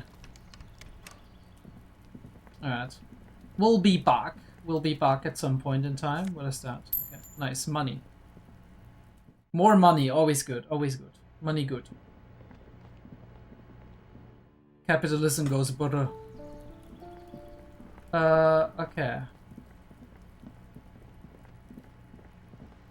Technically we should invade the, like, we should open the house door over there, but I'm gonna be honest, we're gonna be doing that tomorrow. I'm not really interested in doing that today. I still want to sleep, so I guess we'll wrap up the day with Kim, and then we're actually gonna turn in because we have the money, and you need to recover a bit. I don't know if that helps to recover, but you know, maybe I'm just using too many health items. Got the 20 real. Good. Yeah, here we go. You got the room for the night, but remember, you'll need another 20 real tomorrow. Can you pour me a drink? Do I have a shaker in my hand? Is this a shaker? He sounds irritated, and it's not a shaker. It's nothing. He's holding nothing. You sound irritated. Why? All I want is a drink. Am I wearing a little bow tie? Am I wearing a bow tie and doing this? Shut up, guard. Am I smiling? Do you see me smiling and shaking my little shaker? No. Do you know why? Because you're not the bartender? That's right. I'm the cafeteria manager.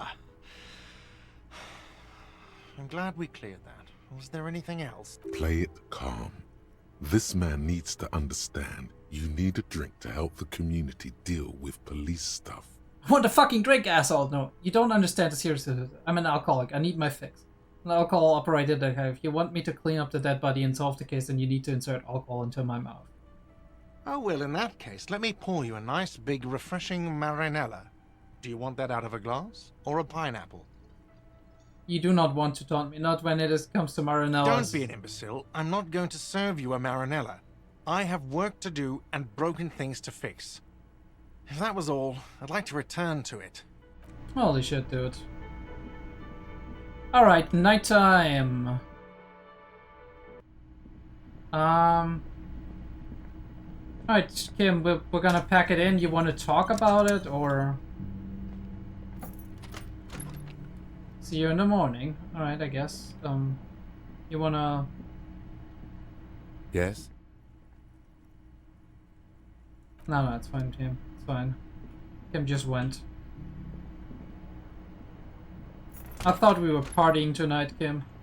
The bed is still cold from the broken window. Go to sleep, okay? Let's see if we have a nightmare. The bed is still cold from the wind blowing in from the broken window. The mattress creaks as you close your eyes and try your hardest to fall asleep.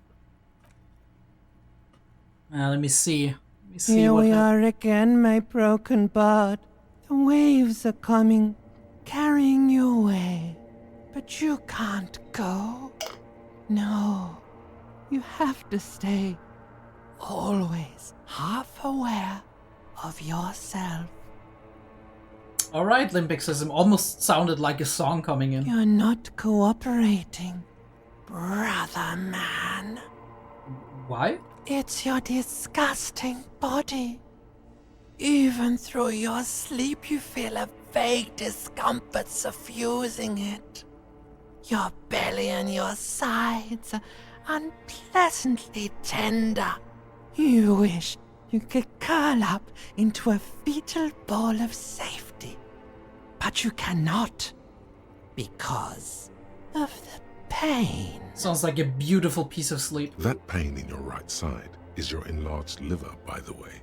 As for your kidneys, you've really been compounding the damage lately. I can imagine. Every cell in your body is moaning in agony, asking, what did we ever do to you? I'm sorry, Cell. It's all me. It's all my fault. It's all the system's fault. The system failed me. But it's worthless anyway. No one does anything nice to it. Bro, it's all the system's fault. Externalize! Externalize! Yes, your body is a system. And it's failing you because you're failing it. These are my justicers. I wouldn't do this pain with the dignity. Hey, what's this? I was on Express to Zero Holm. I'm an artist and liver damage is my art. I think I need a medical attention.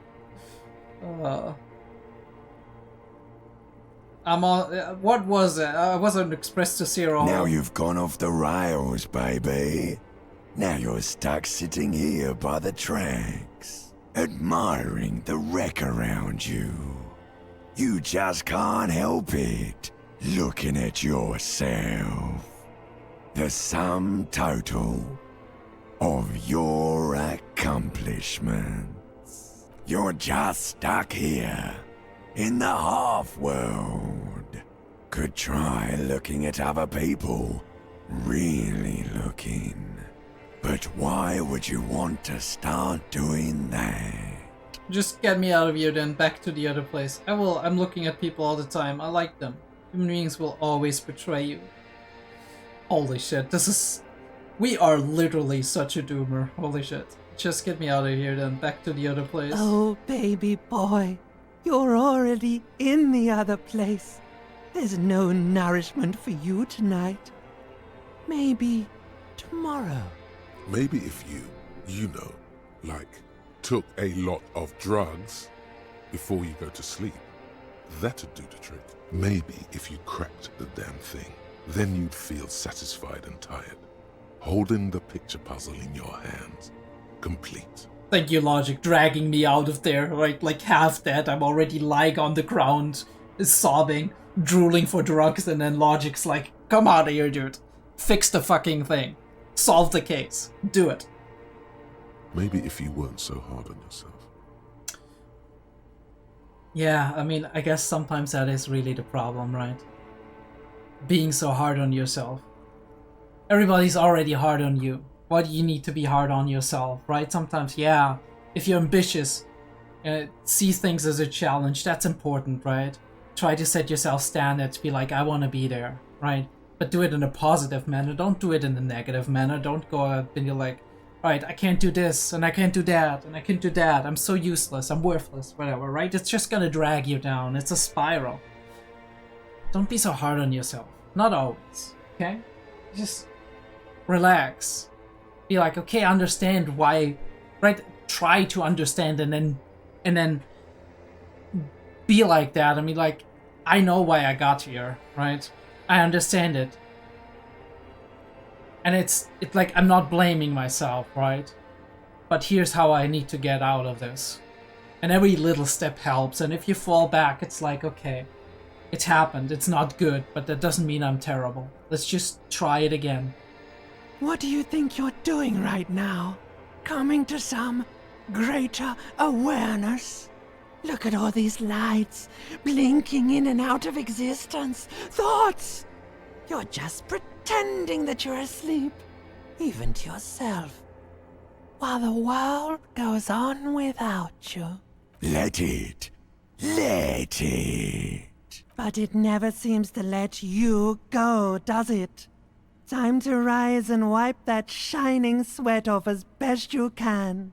Gather your bearings. Rock and roll. And here we go to the bright light and the nauseous feeling when you wake up.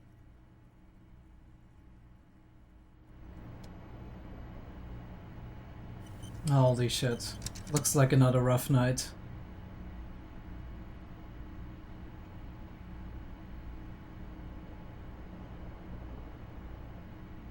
That took an The bed amount is of still time. cold from the broke. That took an amount of time just to stand up, but I know the feeling, right? You're sitting on your bed, you're like, I don't want to, but you go up. A mirror hangs on the bathroom wall. In it, your face, adorned with the expression. The source of the expression. Ooh, that is interesting. What if we like... Can I put on the tool and try it? I don't know if we can, but... A mirror hangs on the bathroom wall. Mm. In it, your face, adorned with the expression. I'm not planning to up Encyclopedia anytime soon, so...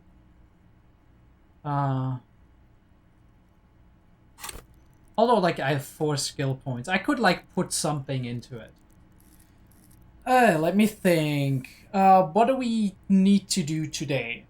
Do you have, like, a room to open and stuff like to maybe investigate? We need to talk to people, so a suggestion might be an interesting point to do. And we already have, like, suggestion, interestingly enough, heightened as opposed to other stuff. We have -1 from items, so we can get up to 3. We can get suggestion to 4 possibly. Drama is already at 4, but already has -1, so we're at 5 on that. Encyclopedia, we could do that. I'm not sure about like interfacing. Interfacing 4 is already okay for me, but I'll have to see. I definitely want to keep composure, right? To be like more calm within like... Inland Empire is cool and it's fun to kind of get these psychic things, but I'm not feeling that right now. So I guess maybe the good thing is we'll gonna possibly be spending 2 to 3 skill points, but I want to see if we do have some stuff on the map that I want to confront anytime soon, right? Whoop. Sorry about that. Can I go up? No, I can't. I need to, like, how do I do this quicker? Oh yeah, like that. Okay, cool. We have the backyard wall, which is conceptualization impossible. We're not gonna do that anytime soon. The pain phone is interfacing challenging, so another reason to do interfacing again. If the sleeping dog worker with physical instrument challenging him, waking him up. I don't even know if he still exists, but yeah. Electrochemistry impossible for mirror, right? Don't want to do that. Empathy legendary for Kuno. We have the damaged ledger with logic medium. That might be something to try. And that suggestion medium. That might be something to try. I wish I remembered what all of these are, so yeah. Encyclopedia formidable with the mirror.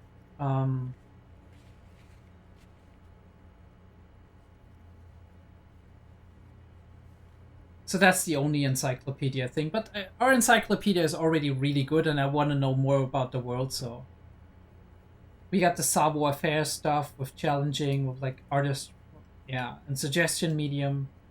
Suggestion, I see a lot of like empathy, suggestion, possibly interfacing. We got like conceptualization formidable for Tommy, but I don't know if we want that.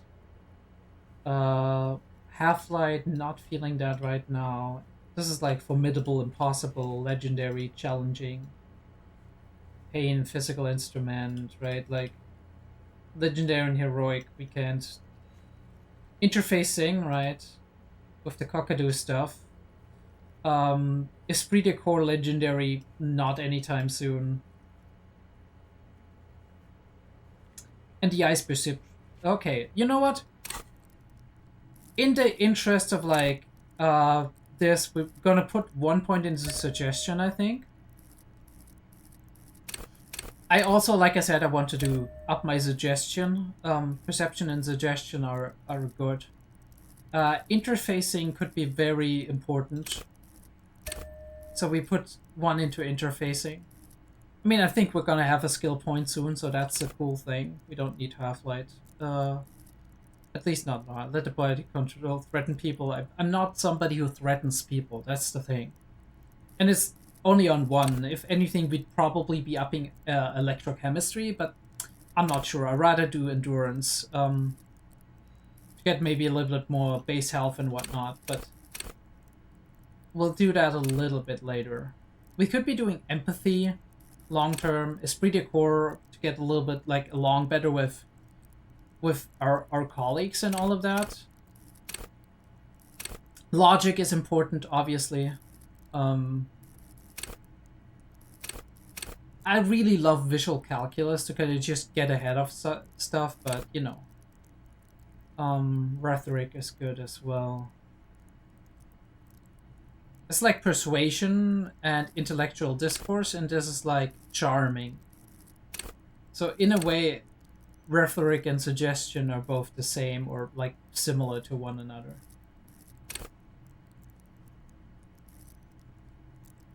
I do wonder why like threatening people's like Half-Light, while authority is like assert yourself.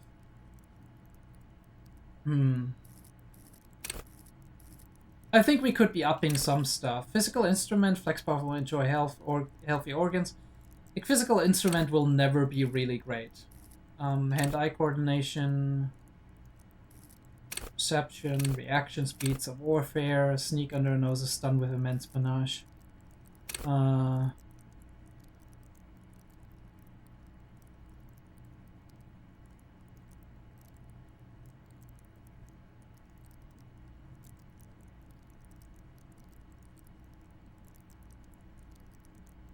Yeah, I mean, acrobatic is definitely something. And composure is cool, right? Stay relaxed in certain settings. But I think we want to further level up our intellect skills as well. So I want to choose 1 thing from like the intellect thing to actually level up at the moment. So we're definitely going for something like logic could be really cool.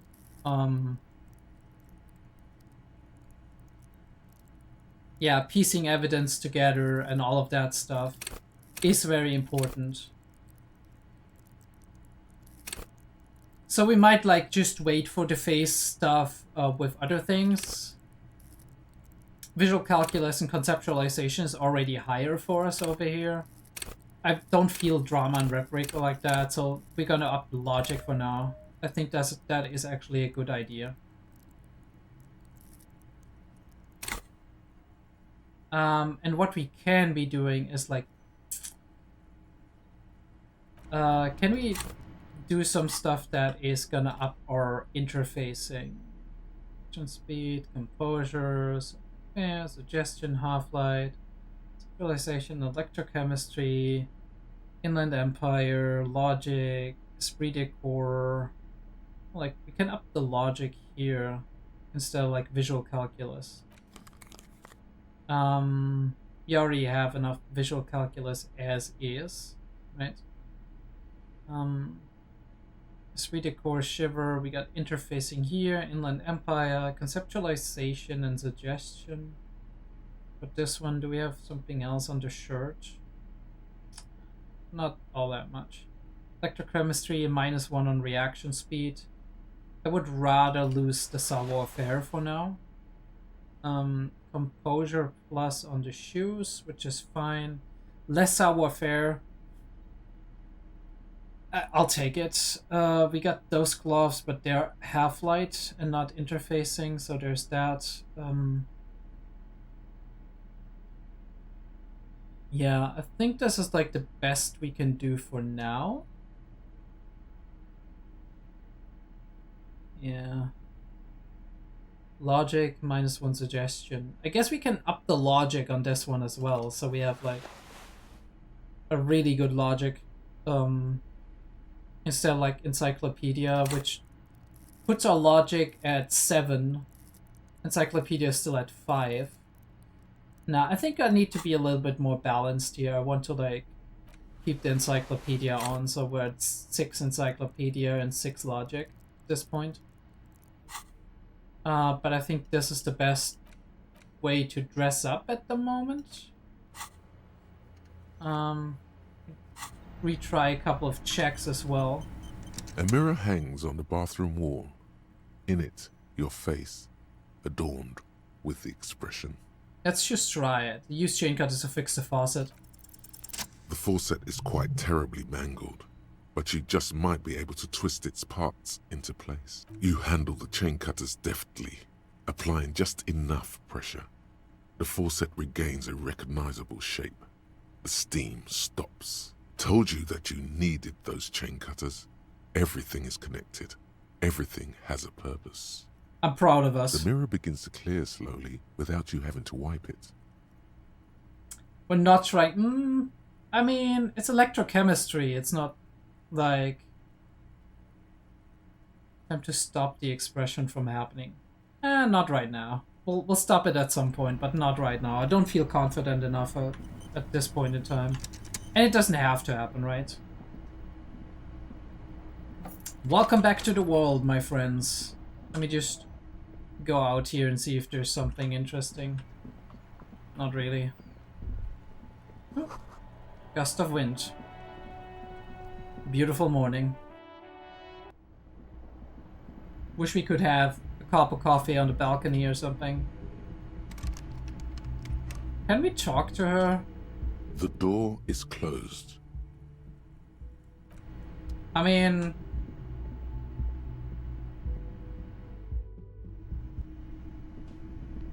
Ooh. Who are those people? Yes? Good morning, dude. Let's talk to guard first. See if he has anything to say. Can I help you? Nah, alright. Lena, what are you doing? Oh, hello, dear. There you are again. Ooh.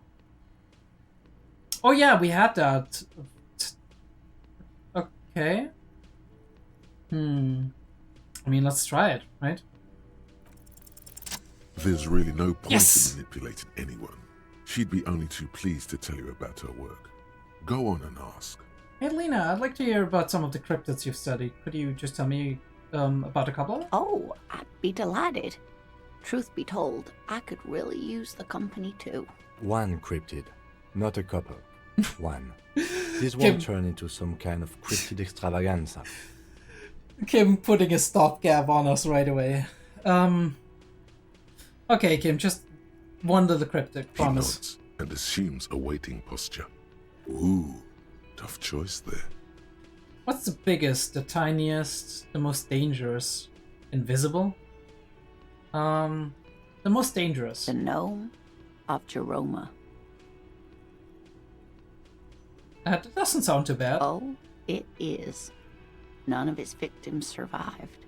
Grieving relatives never even found their bodies because the gnome's venom dissolved organic tissue. What did it look like? It was reportedly a small creature with webbed fingers and a protruding forehead and an ungainly little thing. Quite scary to look at. A couple of campers found it when it was already dying. They heard an odd wailing in the woods and followed the sound. They were scared and wrapped it in tarpaulin to suffocate it. It still took the gnome of Jeroma an entire day to die. If the body of the creature was found, why aren't there detailed illustrations of it in science textbooks, confirming the existence of this very little species? Alas, the first scientist who got his hands on the creature's corpse put it in a jar of formaldehyde, thinking that would detoxify the gnome's venom. Instead, all the venom leaked out of the creature's teeth and into the surrounding liquid, dissolving the creature itself. A poetic end, perhaps, but a real loss for science. She says mostly to herself. Alas, always alas, and then it was gone. Isn't that overly convenient? Seems very convenient that it's just disappeared, nothing like that was seen again. I understand your skepticism, but that's what happens with things that are rare and stand out. Their disappearance is most memorable, and they are least likely to be found again. What's the tiniest cryptid? Hey, you promised you'd only ask about one cryptid. Right, okay, we can move on for now. He nods approvingly. Okay, you party pooper. Wait, these are literally our two, like, fucking detective bots, aren't they?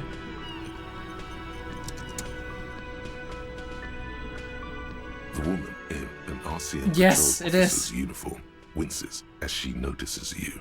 I would really prefer not to talk to you right now. A patrol officer is the lowest rank in the RCM, below lieutenant and sergeant. Is everything alright? Wait, okay. Hold on, you're a patrol officer of the RCM? Yes, I am. I'm on a murder investigation. Are you the cavalry? I'm definitely not the cavalry. Is everything alright? Why don't you want to talk to me? I don't know. I mean, why would I want to talk to you? She's still avoiding your gaze. Interesting. Have I wronged you? I've done that to a lot of people. It's cool to see another cop. I thought Kim and I were the only one. We are the only cops anywhere. I'm a deeply flawed individual, but I bring joy to the world. Let's just do this by the book, okay? Why, I bring the world, I bring word of the end to come. No. Have I wronged you? I've done that to a lot of people. No, you haven't wronged me. It's okay. She shakes her head and breathes out. Something changes in her. It's pity. Pity comes over her. Okay, fine. Let's talk. What did you want? What does one talk about with a fellow officer? So what precinct are you from? What precinct? He just sighs. Am I from? God, he doesn't know. Fucking deranged lunatic. What the fuck is this fucking... holy shit. What is this haircut? The sunglass wearing man pushes through his You're teeth. getting an intellectually unsatisfying vibe from this conversation. Maybe you're doing something wrong. Okay, goodbye. Kingdom of Conscience. Ooh, Kingdom of Conscience. Bring it on. The Kingdom of Conscience will be exactly as it is now. Moralists don't really have beliefs. Sometimes they stumble on one, like on a child's toy left on the carpet. The toy must be put away immediately, and the child reprimanded. Centrism isn't change, not even incremental change. It is control over yourself and the world. Exercise it. Look up at the sky, at the dark shapes of the coalition airships hanging there. Ask yourself, is there something sinister in moralism? And then answer, no. God is in his heaven. Everything is normal on earth. It's very interesting because moralism and centrism being like compared to one another, right? Like as it's one and the same thing. So you do have to ask, what are you, right? Because a lot of like these moralist sentiments being presented here, they kind of vibe with me, but at the same time, I do feel like I'm a person who desires change, right? Who desires incremental change, as we've like heard here and there in all of that. Bonuses. Morals dialogue options heal +1 morale. Okay, that's cool. Learning cap for volition raised by 5. Learning cap for logic raised by 5. To 5, not by 5. Okay. And we can retry stuff, right? Okay, I would say here's what we're doing. We'll talk to... You look like shit. Him, yeah. Your ruffled face reflects in the man's sunglasses. And I don't mean that as a metaphor. You look like shit, asshole. I don't look like shit. I know it's intentional. The last couple of days have been rough. Looks don't matter. It's what's on the inside that does. So I don't want to be an asshole to him. I don't want to reject that I look like shit because I do. Let's be honest. Yeah, let's say the last couple of days have been rough. Oh, don't be so modest. We're looking at several months worth of damage here. Kind of a miracle you're still up and at it, to be honest. Oh, come on, Jean. It looks like it's been a rough week on him. Room next to him size. It's not just this week. What do you want? There's something about this guy that matches with a face in your head.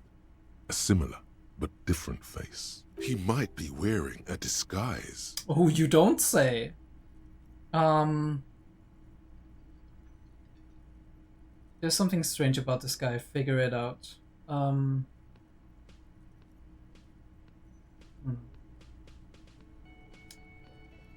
Cool shades. Are you wearing a disguise? Yes, it's a hobby of mine. Looks at you as if waiting for some kind of reaction or response. Something to click. It's not happening though. Who is this guy? Yeah, who is this guy? I'm not getting involved in this. It's not my style, he thinks, glancing at the man in sunglasses and the woman beside him. Oh boy, they're mad at him. No wonder. He just doesn't recognize them.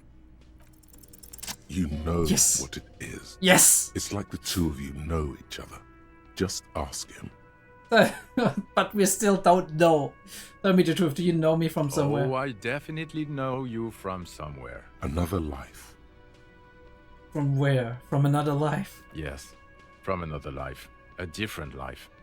Maybe the life of a police officer belonging to the ranks of the... To what station do you think you would belong in this alternate and totally fictional reality? 41st, right? 57, 69, 999. Okay. That's plausible. That's entirely plausible. Now we're really getting somewhere. He's actually trying to get us to remember. That's so cute. Holy shit. He's such a fucking baka. He gives you a long, meaningful look and adds. Somewhere good. Let's talk more about that hypothetical Station 41 you mentioned. Okay.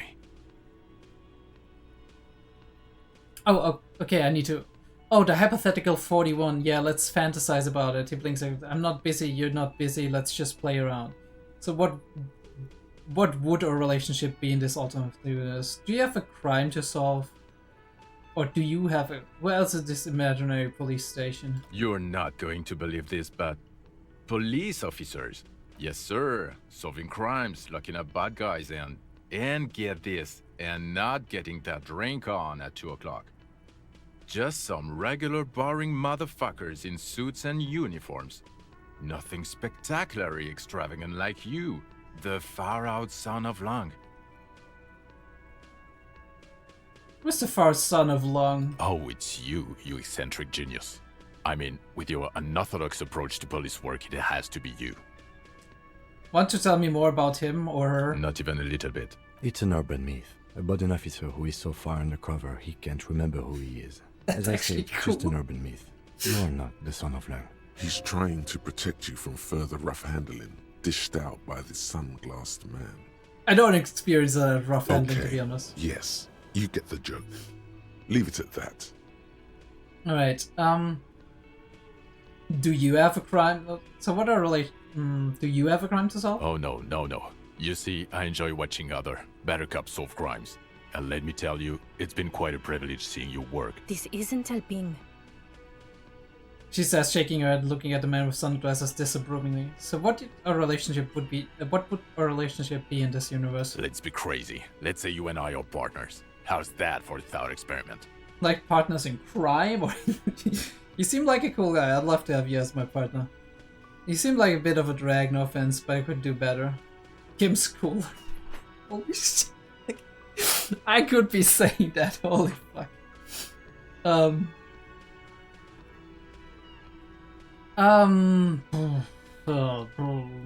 What am I saying? Because I really like him, to be honest.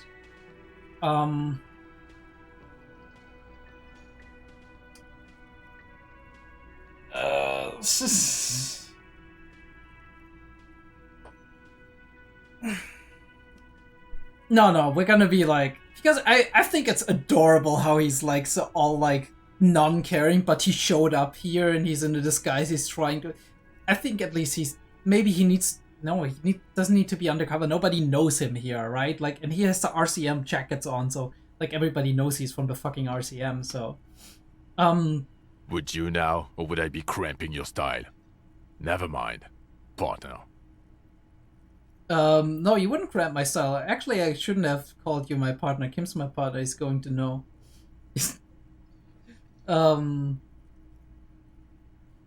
Okay, actually, you probably would cramp my style. I'd hate for that to happen.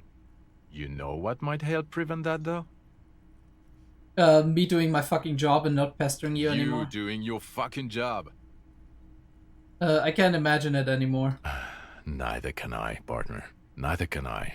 Grey eyes suddenly flash about the glass frames. They feel sad. It's a mere second, but it feels like you saw something. A gram of compassion in that sadness. Got some question for you. I'm a cop. About what? You don't look like a cop. You know what you look like? Like Rasma. I don't know, you tell me. Like a man down on his luck. I'm trying to real hard here, man. No. Like a revolutionary. No, not like a revolutionary. Now, will you answer some questions for me? No.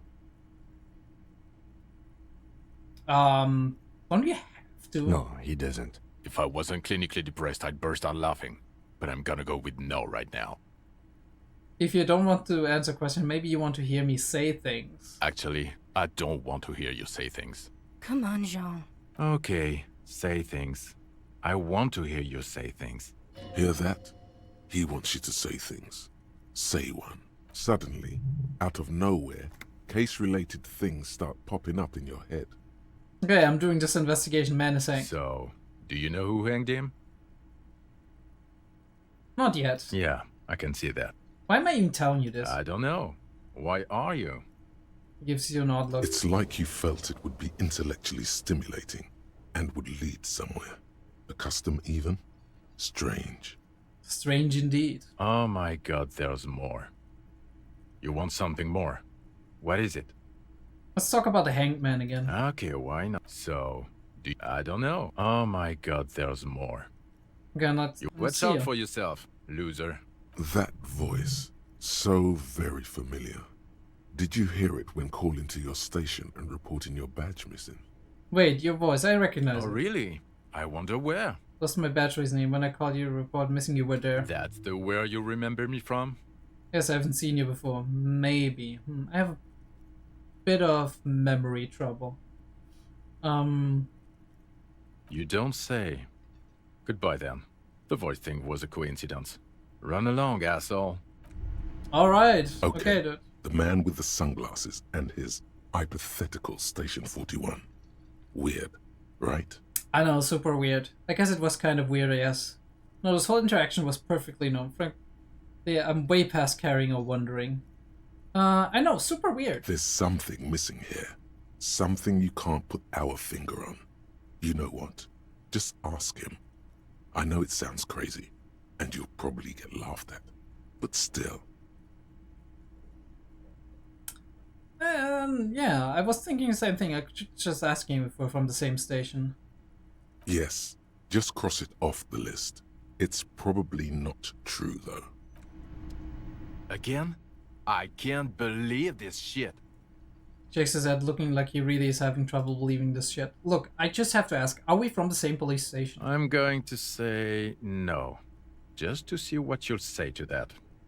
What'd you say? Yeah, probably not. I don't remember you from anywhere. Okay. Okay. Jean, he said okay. Give it a rest. Okay, I was clearly wrong. He is a firefighter, male nurse, animal control agent, something of that kind.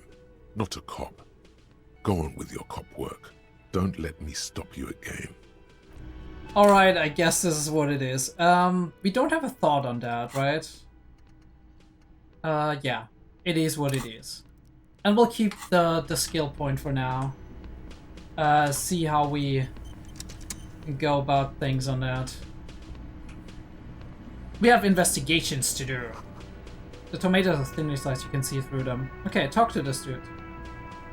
The man ponders his cooking utensils and gives you a little nod, acknowledging your presence.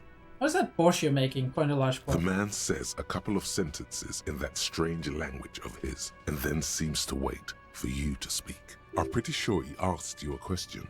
He doesn't know your language. You can just say something cool in return. Mercury rising, run your fingers through the air. Actually, that's... Sorry, I don't understand you. No, we're weird cop, alright? We're saying weird things. Borscht need more vodka? Picks up bottle from shelf. Okay, so it's vodka that keeps the men happy and in good spirits. Clever move by the Union. Of Alright, course, so alcohol. Vodka. Now that makes a very, very special borscht indeed. Turn it up and then ask for some yourself. Turning it up seems like a dangerous idea, honestly. The place is a powder keg. Yes, not and turn the finger clockwise. Turn the vodka up. No, vodka, turn your fingers counterclockwise. Cut it.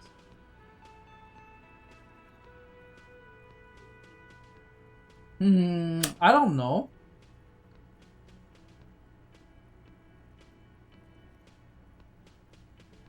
Yeah, the place is actually a powder cat. Let's not... The cook gives you a long, disappointed look, then turns the stove off and seems to wait for you to speak. Leo said you're friends with Manana, is that true? The mention of Manana gets his attention. He smiles and delivers a whole slew of unfamiliar words and lively gestures. Then he falls silent again. They're friends. Okay, thank you, empathy. That's actually a cool success. I still don't know how to get through this. You see a heavy steel door. The old cobalt paint. It leads to a side building. Adjacent, the door does not budge. And I can't ask guard about this, right? With like the door where it's like, hey, by the way... Can I help you? Another thing. Great. I love those. Oh yes, that door, sure. There's nothing mysterious about it. It's just a door. No, I don't have a awesome boring... He's attempting to maintain an air of indifference. It's absolutely not convincing. Fine, okay, a little. But so, I haven't opened it. I have cleaned the whole place 100 times over, though. after the animals. And I haven't found a key, so yes. So we need to find the key. Okay, interesting. Who are you? Hi, gendarme. Ooh, Another you rendezvous. are... Hi. Hi. So what brings you here? Ooh, but we're not good enough at that. Yeah, 28 is like... I mean, it's a white check. What are you doing here? Admiring the atmosphere. What about you, officer? I'm here to drink myself into oblivion. Actually true. This is where I'm going to go down this way. I'm going to sing karaoke. I'm here to kick some ass and solve a case I'm working on. No, I'm going to sing karaoke. Really? Well, I look forward to that. Raises a glass to you. Alright, thank you. First member of the audience here. Tell me again about that muscular type you came to investigate the crime. Oh yes, let's see. He knocked on my door a few days after the lynching. I think he was going through the entire building, asking questions. What did you tell him? Nothing. That I didn't see anything. And he believed you? Why shouldn't he? Did you tell him about your friend? What friend? Your Sunday friend, the witness. No, I don't think it came up. What did he look like? Muscular, handsome, strong, like one of those military types. Okay. I'm just asking myself here, we're standing right next to the union lawyer, right? Like, is that... I have to think that this is something like a private conversation. We're just like stepping to the side and they're not hearing that, but this is like dangerous. So, was he alone? Yes, but he was speaking to someone on his earpiece. His earpiece? Yes, you know those tiny speaker microphones that fancy security guards sometimes wear. What was he saying? Just reporting back whatever I was telling him. Size muscular. Did he have any other identifying traits? Oh, let me think. He had an accent. He sounded like one of those mercenaries. One of those mercenaries, and he had an accent. He sounded vaguely Oranese. Oranese? No, not vaguely, scratch that. He sounded definitely Oranese. Okay, interesting. Keep that in mind. Thanks for the info. Sure. Anything else on your mind? Met your Sunday You did? And how did you like him? Right, he was magically bureaucratic. I didn't like him as much as I like. Okay, coming on to him again.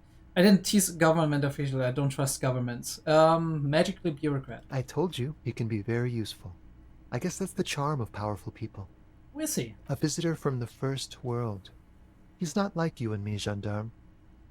He can always return. Return to the people, to the country you come from. To his opportunities in Occident. Sur la clé. Okay. Still. His coming and going brings some life to the village. To the village.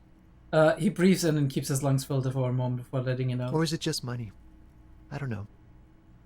It's always just money. What are you two? I mean, I could ask just to get like a better idea. Friends, I told you.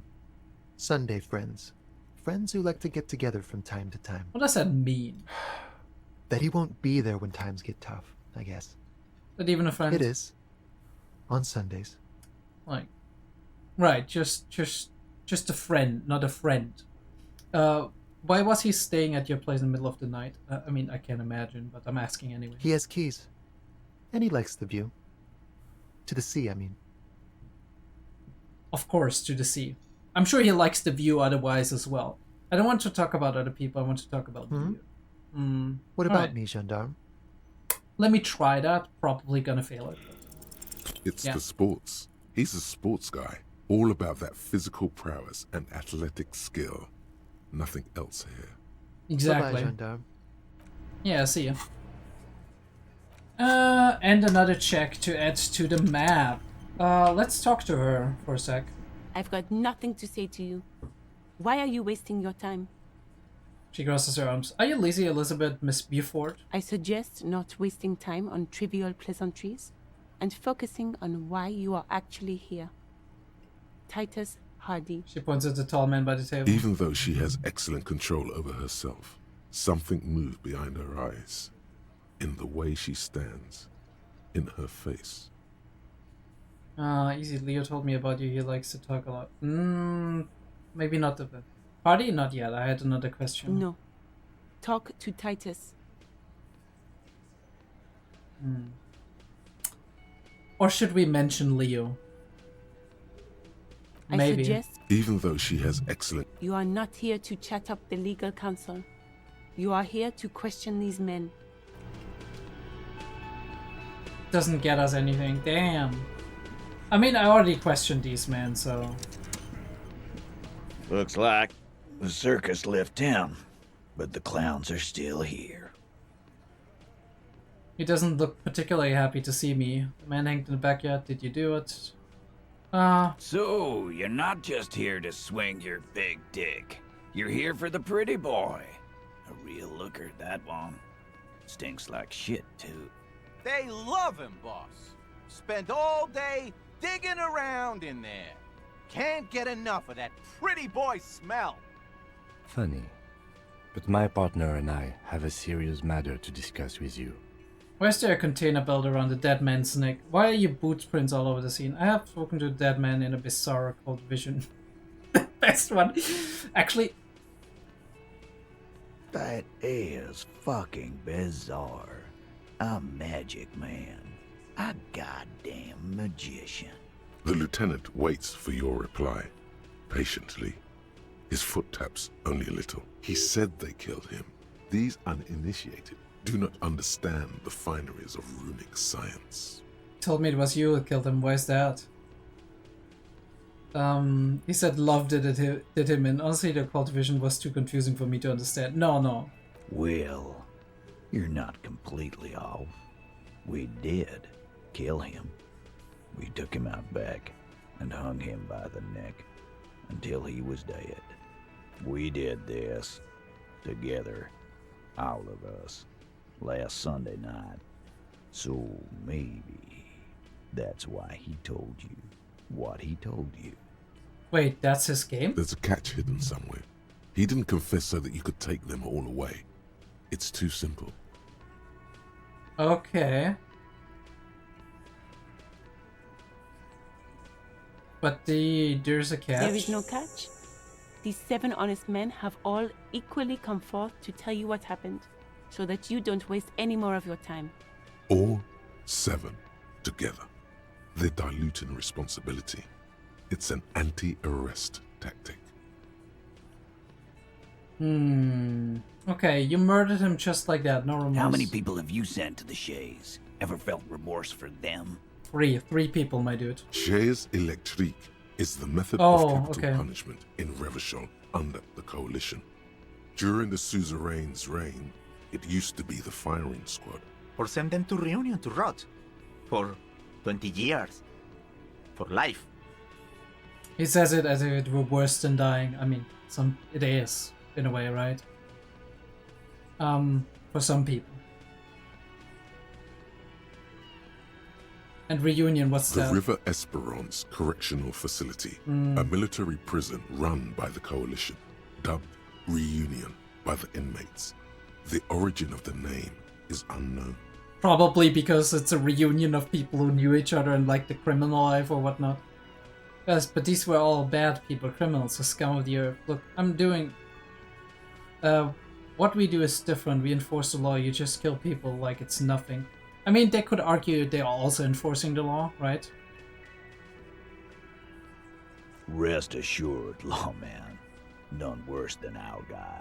Yeah, He that got too. What was coming to him. Who called the shots that night? Are you deaf? There will be no singling anyone out.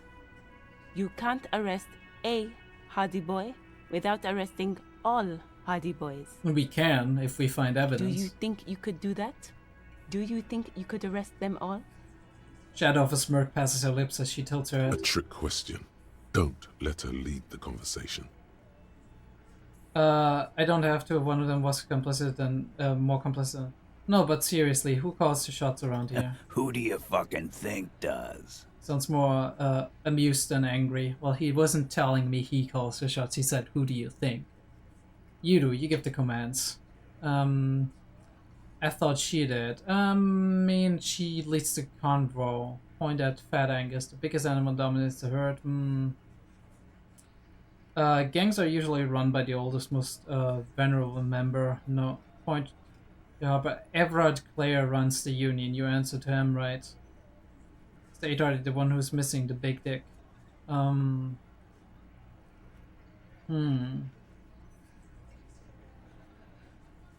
don't know if Titus is the boss. I think it's Everard Clare most definitely, right? Because he's working for the Union.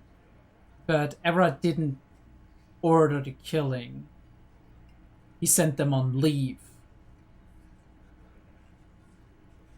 I don't know if it's the 8 Hardy Boy. Titus, no one was thinking that there's any question who's the leader. That's how he would have ended it. Titus won't let him. No. No. No. Fuck no! The big dick is right here, asshole. You're looking at it. Right. Fucking here. Disregard the outburst, officer. No, we None not. of the boys have any comments on their power relations. That night, they acted as one. That's all. No, we are not gonna disregard this. We're not in a court case. We are like right on the street over here. When did this incident occur? You don't have to keep answering his questions. I know, Lizzie. Relax. We killed him last Sunday night. Seemed like a good way to end the week. How long had you known the victim? known him? We don't associate with scum like that, asshole. Yeah! Who do you think we are? Quiet. He came around about 3 weeks ago when that Pines cow first sailed into town. Happy? Pines cow, huh? By the Pines cow, you mean Yeah, Joyce choices, Messier, yeah. the representative for White Pines? The same company you're striking against? No. I mean the Pines cow. The stupid-ass cow they sent in to fuck us over. But you know what? He rubs his chin pretending to mull it over. Why don't you ask her about the pretty boy? I'm sure she has interesting things to say when you ask her hard enough. That's enough insinuation for today, Titus. Officer, your interview is drawing to an end. Don't waste your last questions. Why did you kill him? How did you kill him? Why don't you just arrest? Why don't I just arrest? Why did you kill him? Why and how? Like we have the probable method of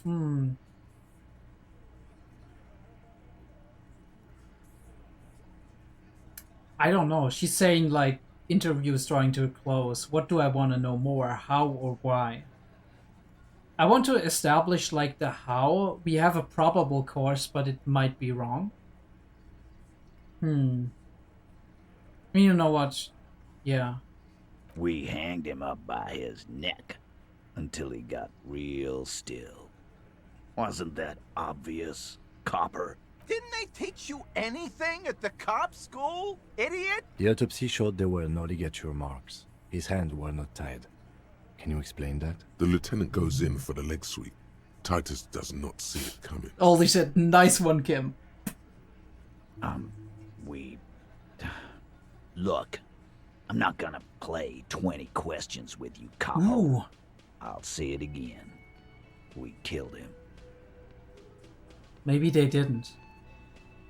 They dragged him out and everything, but they didn't kill him. Either he was killed before that. I don't know, I think like from the tracks we actually established that he was kind of unconscious. Interesting. Yeah, I knocked him out. Came up behind him and clapped him in the back of the head. He went down like a sack of sand. Did he? That's right, lawman. And then we hanged the fuck. Make them a bit more uncomfortable first. Then see if it all adds up. Okay. So that's what did you use? Where did all of this action take place? I mean, no, right? I have other questions about the link. Okay. Right fucking here. The fucker started coming to our bar, asking for it. So Tats, what did you use to knock the victim out? My fucking elbow, copper. Samaran boxing style. Samaran boxing, or Sambo, is an eloquently violent set of one-on-one fighting moves, originating from the Samaran Isola. Thank you, Encyclopedia. Sambo style implies stealth, cleverness, and cool. Okay. He may be lying, but he's good at it. No twitching, no rushing, no uncalled for details. We're still gonna try it. Titus is solid as a rock, and so are a few others. But Titus solid as a rock, and so are a few others, but who's cracking under the pressure? First... first tell me... I don't know if both of them are gonna... Like, if I click on one, is the other gonna disappear? But this first comma is telling me that it is not. I might be restarting the convo if the who's cracking under the pressure is disappearing. Elaine, who looks like he might be Titus's right-hand man, the least antsy of the bunch. Okay. Definitely not his first time being questioned by the police. Yeah, Elaine. This little rat-faced fellow is solid too. Always fidgety, yes, but no change there. Him neither. Mostly keeps to his tomato juice, or whatever he's got there. Eugene as well, okay. Who's cracking under pressure? Bad Angus. Why is this not voiced? Okay. Oh, damn it. Seems I exhausted my battery. It's a little bit like... Cool.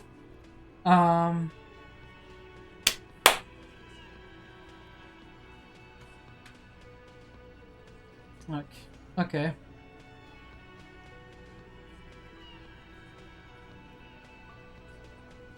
I'm gonna stop the recording for now. I'll be right back, boys.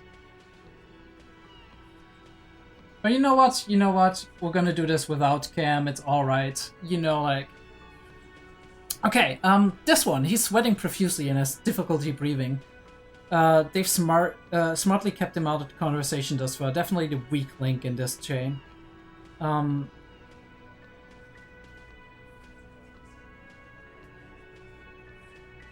Hey, you turn to the big guy. You have probably that there's something you're not telling me, right? I have another question about the lynching.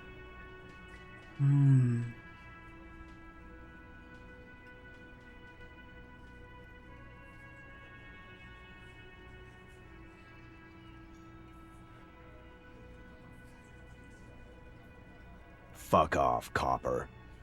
This one is a stone wall. You won't get more out of them about the night of the murder. Not yet. Hey, you. You're probably breathing over there? No. Looks up, startled, his forehead shiny from sweat.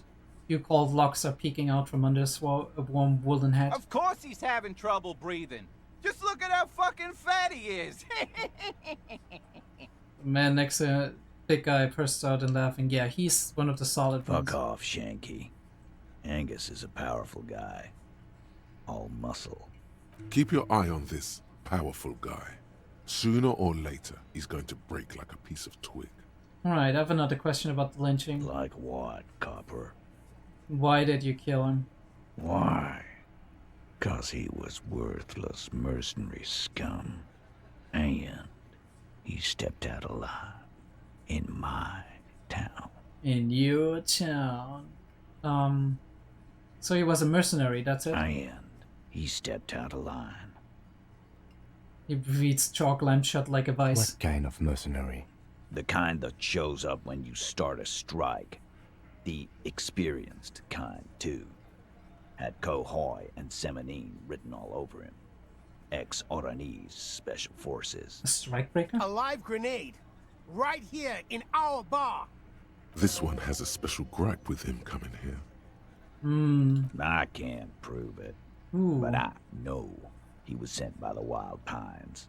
They hire merc shit like that. Story of every strike from here to Samara.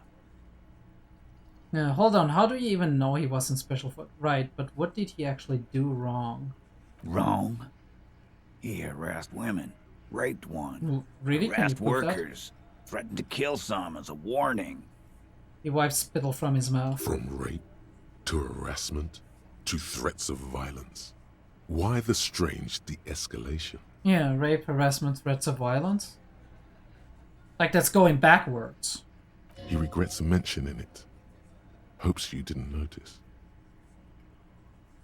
To kill us all if we don't open the gates.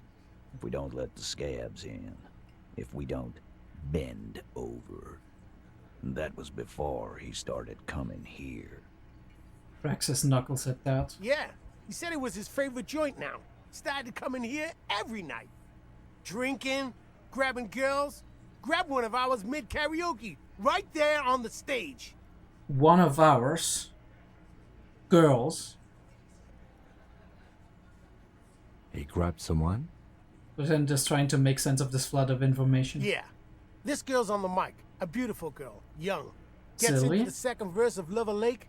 The fucker grabs her legs, starts screaming. Show me your cunt! Why don't you show me your cunt? Then, he gets knocked on the head with a wine bottle. Doesn't even fall down. Is this the same guy who was sexually assaulted, you said? Aren't you fucking listening? My man is talking to you. He took care of it.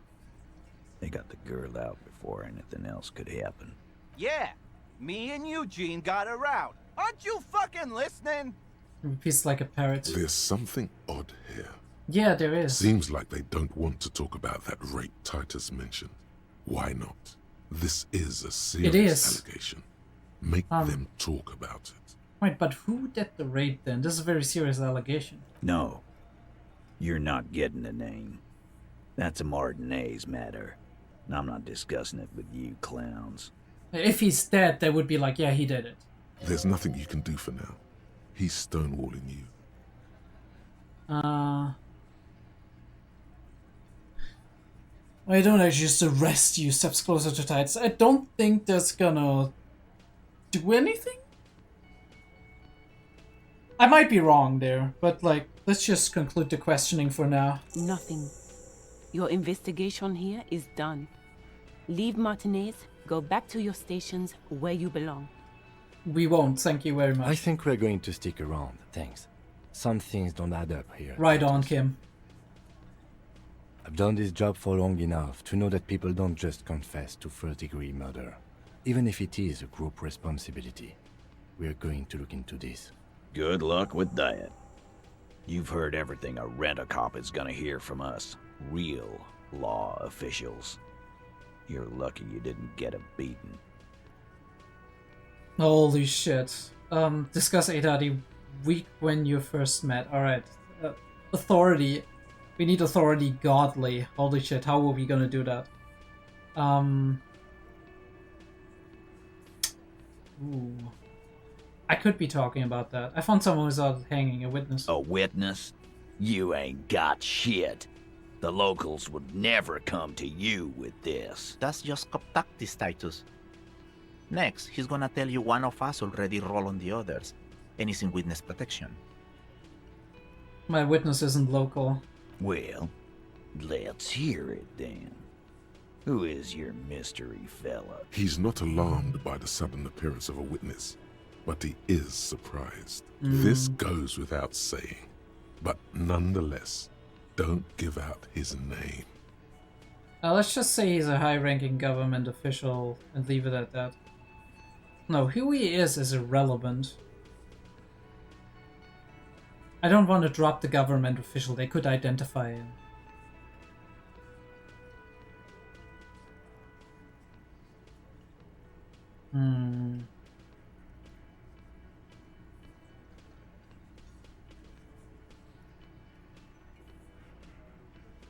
Very hard to decide between those two.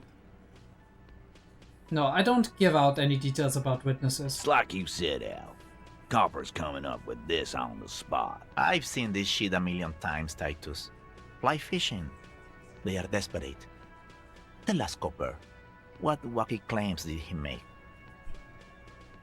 The witness said we saw two people of every descent and one mask. The witness said Witness said that the hanging went down very quietly, no shouting, no commotion. It's you assholes that feel the need to go around like a fucking brass band. The Hardy Boys are dead silent. Are they? Doesn't sound like it. Yeah. It's like they put cowbells on you before they send you to the streets. What's with the cowbells, policeman? They're avoiding having to answer this question.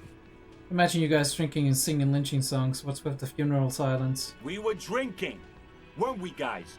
I hit the bottle hard. I was drunk as fuck. Right, I'm convinced, Glenn. Nothing off here. Just a regular hanging. Just a regular hanging, man. Bullseye.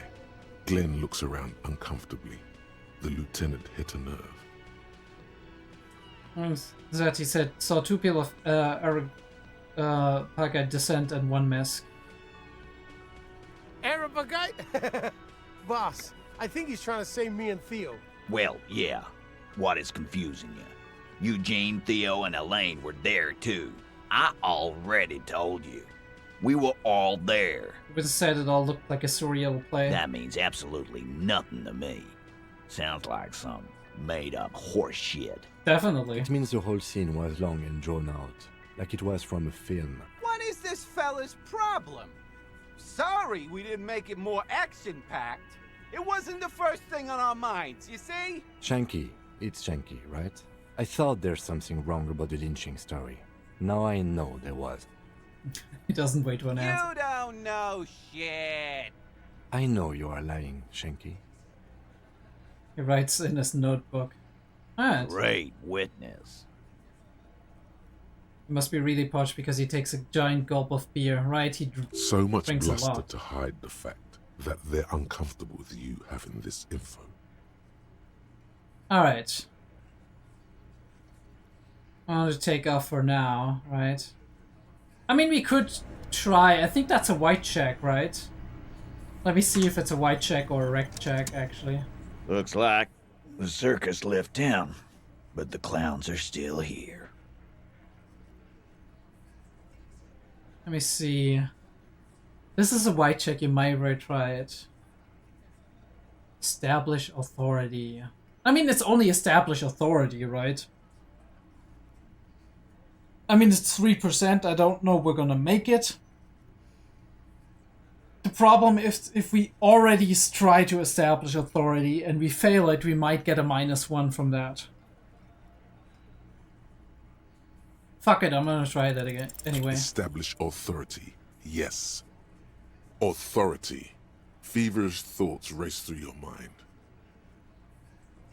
That's all I got. Did you already try the gun thing? I hear the gun thing is excellent and has great results. You're probably right. The others are only there for filler, to make the gun thing pop. Why? This is not what he thinks it is. I'm afraid it's not what you think it is either. What, to me? What is it? Everybody calm down. This is only a demonstration to give him the gun, please. Yes. You. Stop talking out loud. You sound like you're unraveling. Everybody calm down. This is only a demonstration. What in the name of fuck are you doing? But I don't want to give you my gun, not after the last time. The fuck is happening, Ty? Easy, Shanks. I want to see where this is going. I want to turn back. There is no back. Detective, we don't have to demonstrate anything. Let's just get back to the questions. There's no other way. Silence. He tilts his head. Be careful, it's loaded. It also gives you his firearm. It feels oddly light and buzzing in your hand like... Good. Now put it toy. in your mouth. But I want to point it at them. I want to point it at them. Everyone knows how to do that. You're a special man. You're going to point it at yourself. Oh god, this is Go terrible. ahead. Show them. Put the barrel in your mouth. What are you doing? The short gold barrel touches your lips. It takes the iron in you. Fellas, Tastes like getting iron any hell. of this?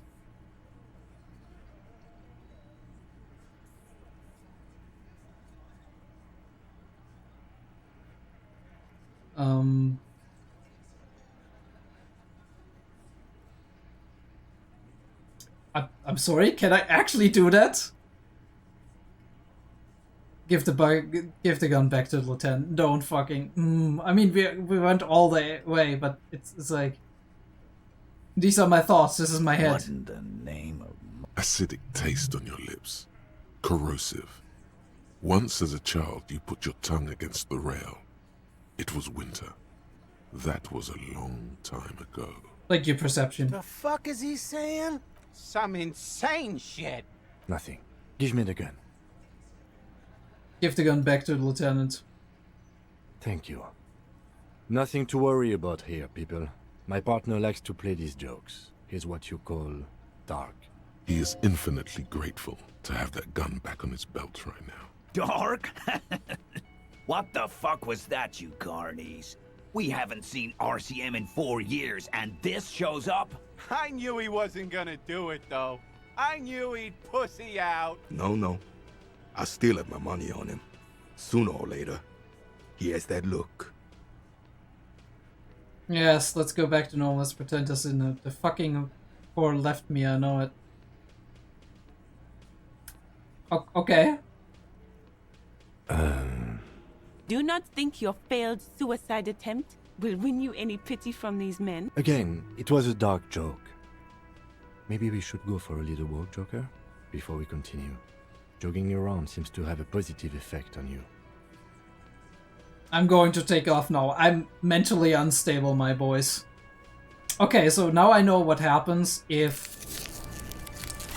my authority check fails. That is fucking grim as fuck. Okay, Kim wants to talk to me. We're gonna go up for that. We're gonna be realistic about this. It's probably gonna be our last thing for today, since my camera just went out and all of that. I don't want to keep like... Alright, Kim, let's talk. What in the name of hell was that supposed to be? Lieutenant is gritting his A teeth. theatrical suicide attempt. We need to talk about it. Alright, Kim, I'm sorry.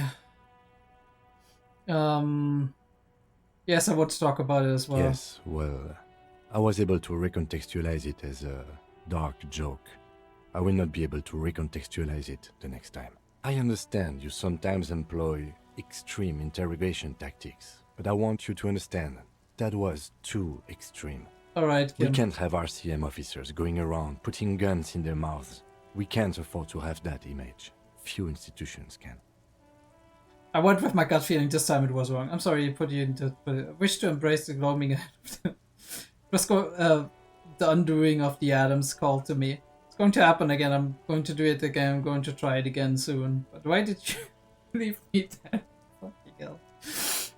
I went with my gut feeling. This time it was wrong. Yes. Very, very, very wrong. I'm glad you see it my way. Let's go. Okay, no suicide jokes with Kim. I got it, okay? I'm sorry. I'm unhinged, okay? What can I say? What the fuck is that? I never seen that. What the fuck is that? Tries not to look at your broken down bathroom Kim door. also tries not to look at the pile of taped viscera on the carpet, or the weird suitcase on the hat rack, or the potted plant dying in the corner. But it's all just too morbid to ignore. The man is finding it hard not to trip on the tape, and not to send any of the bottles rolling across the floor. Kim losing all respect for me. Where unidentifiable sludge makes it hard for him to breathe. Smells of vomit in here.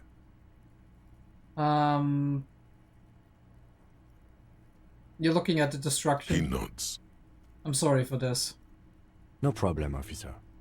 Take a step towards the door like he'd like to leave. Yeah, we'll do that in a second, but I just had an idea. Actually, I need to get all of these bottles. Wait, I can't get the bottles? What's happening here? Fake game, holy shit. No. There we go. They're just not being shown to me. But I can't get the Commodore Red, apparently. But at least I get all of these other bottles. Let's fucking go. I don't think I see any other bottles. I mean, there's one, but it seems to be not pick-upable. Yes, that is a word I'm using right now. Let's close the door. Can we interrogate, like, lady here? Or... The door is closed. Still, the lieutenant gives you... He doesn't like where this is going. What do you mean he doesn't like where this is going? Shush. I just knocked. I wanted to interrogate her, but apparently she's not here, so... Yay.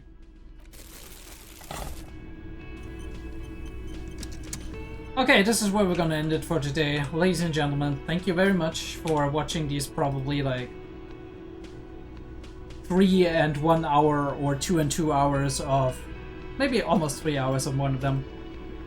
Of Disco Elysium. It's been a very productive day, I gotta say, like last day at least. And like, even like the Union guys were kind of getting a handle on. We're getting kind of to have some of them crack a little bit. We have some crazy antics with the gun and whatnot, so there's that. But aside from that, I hope you enjoyed this episode. I'll see you next time.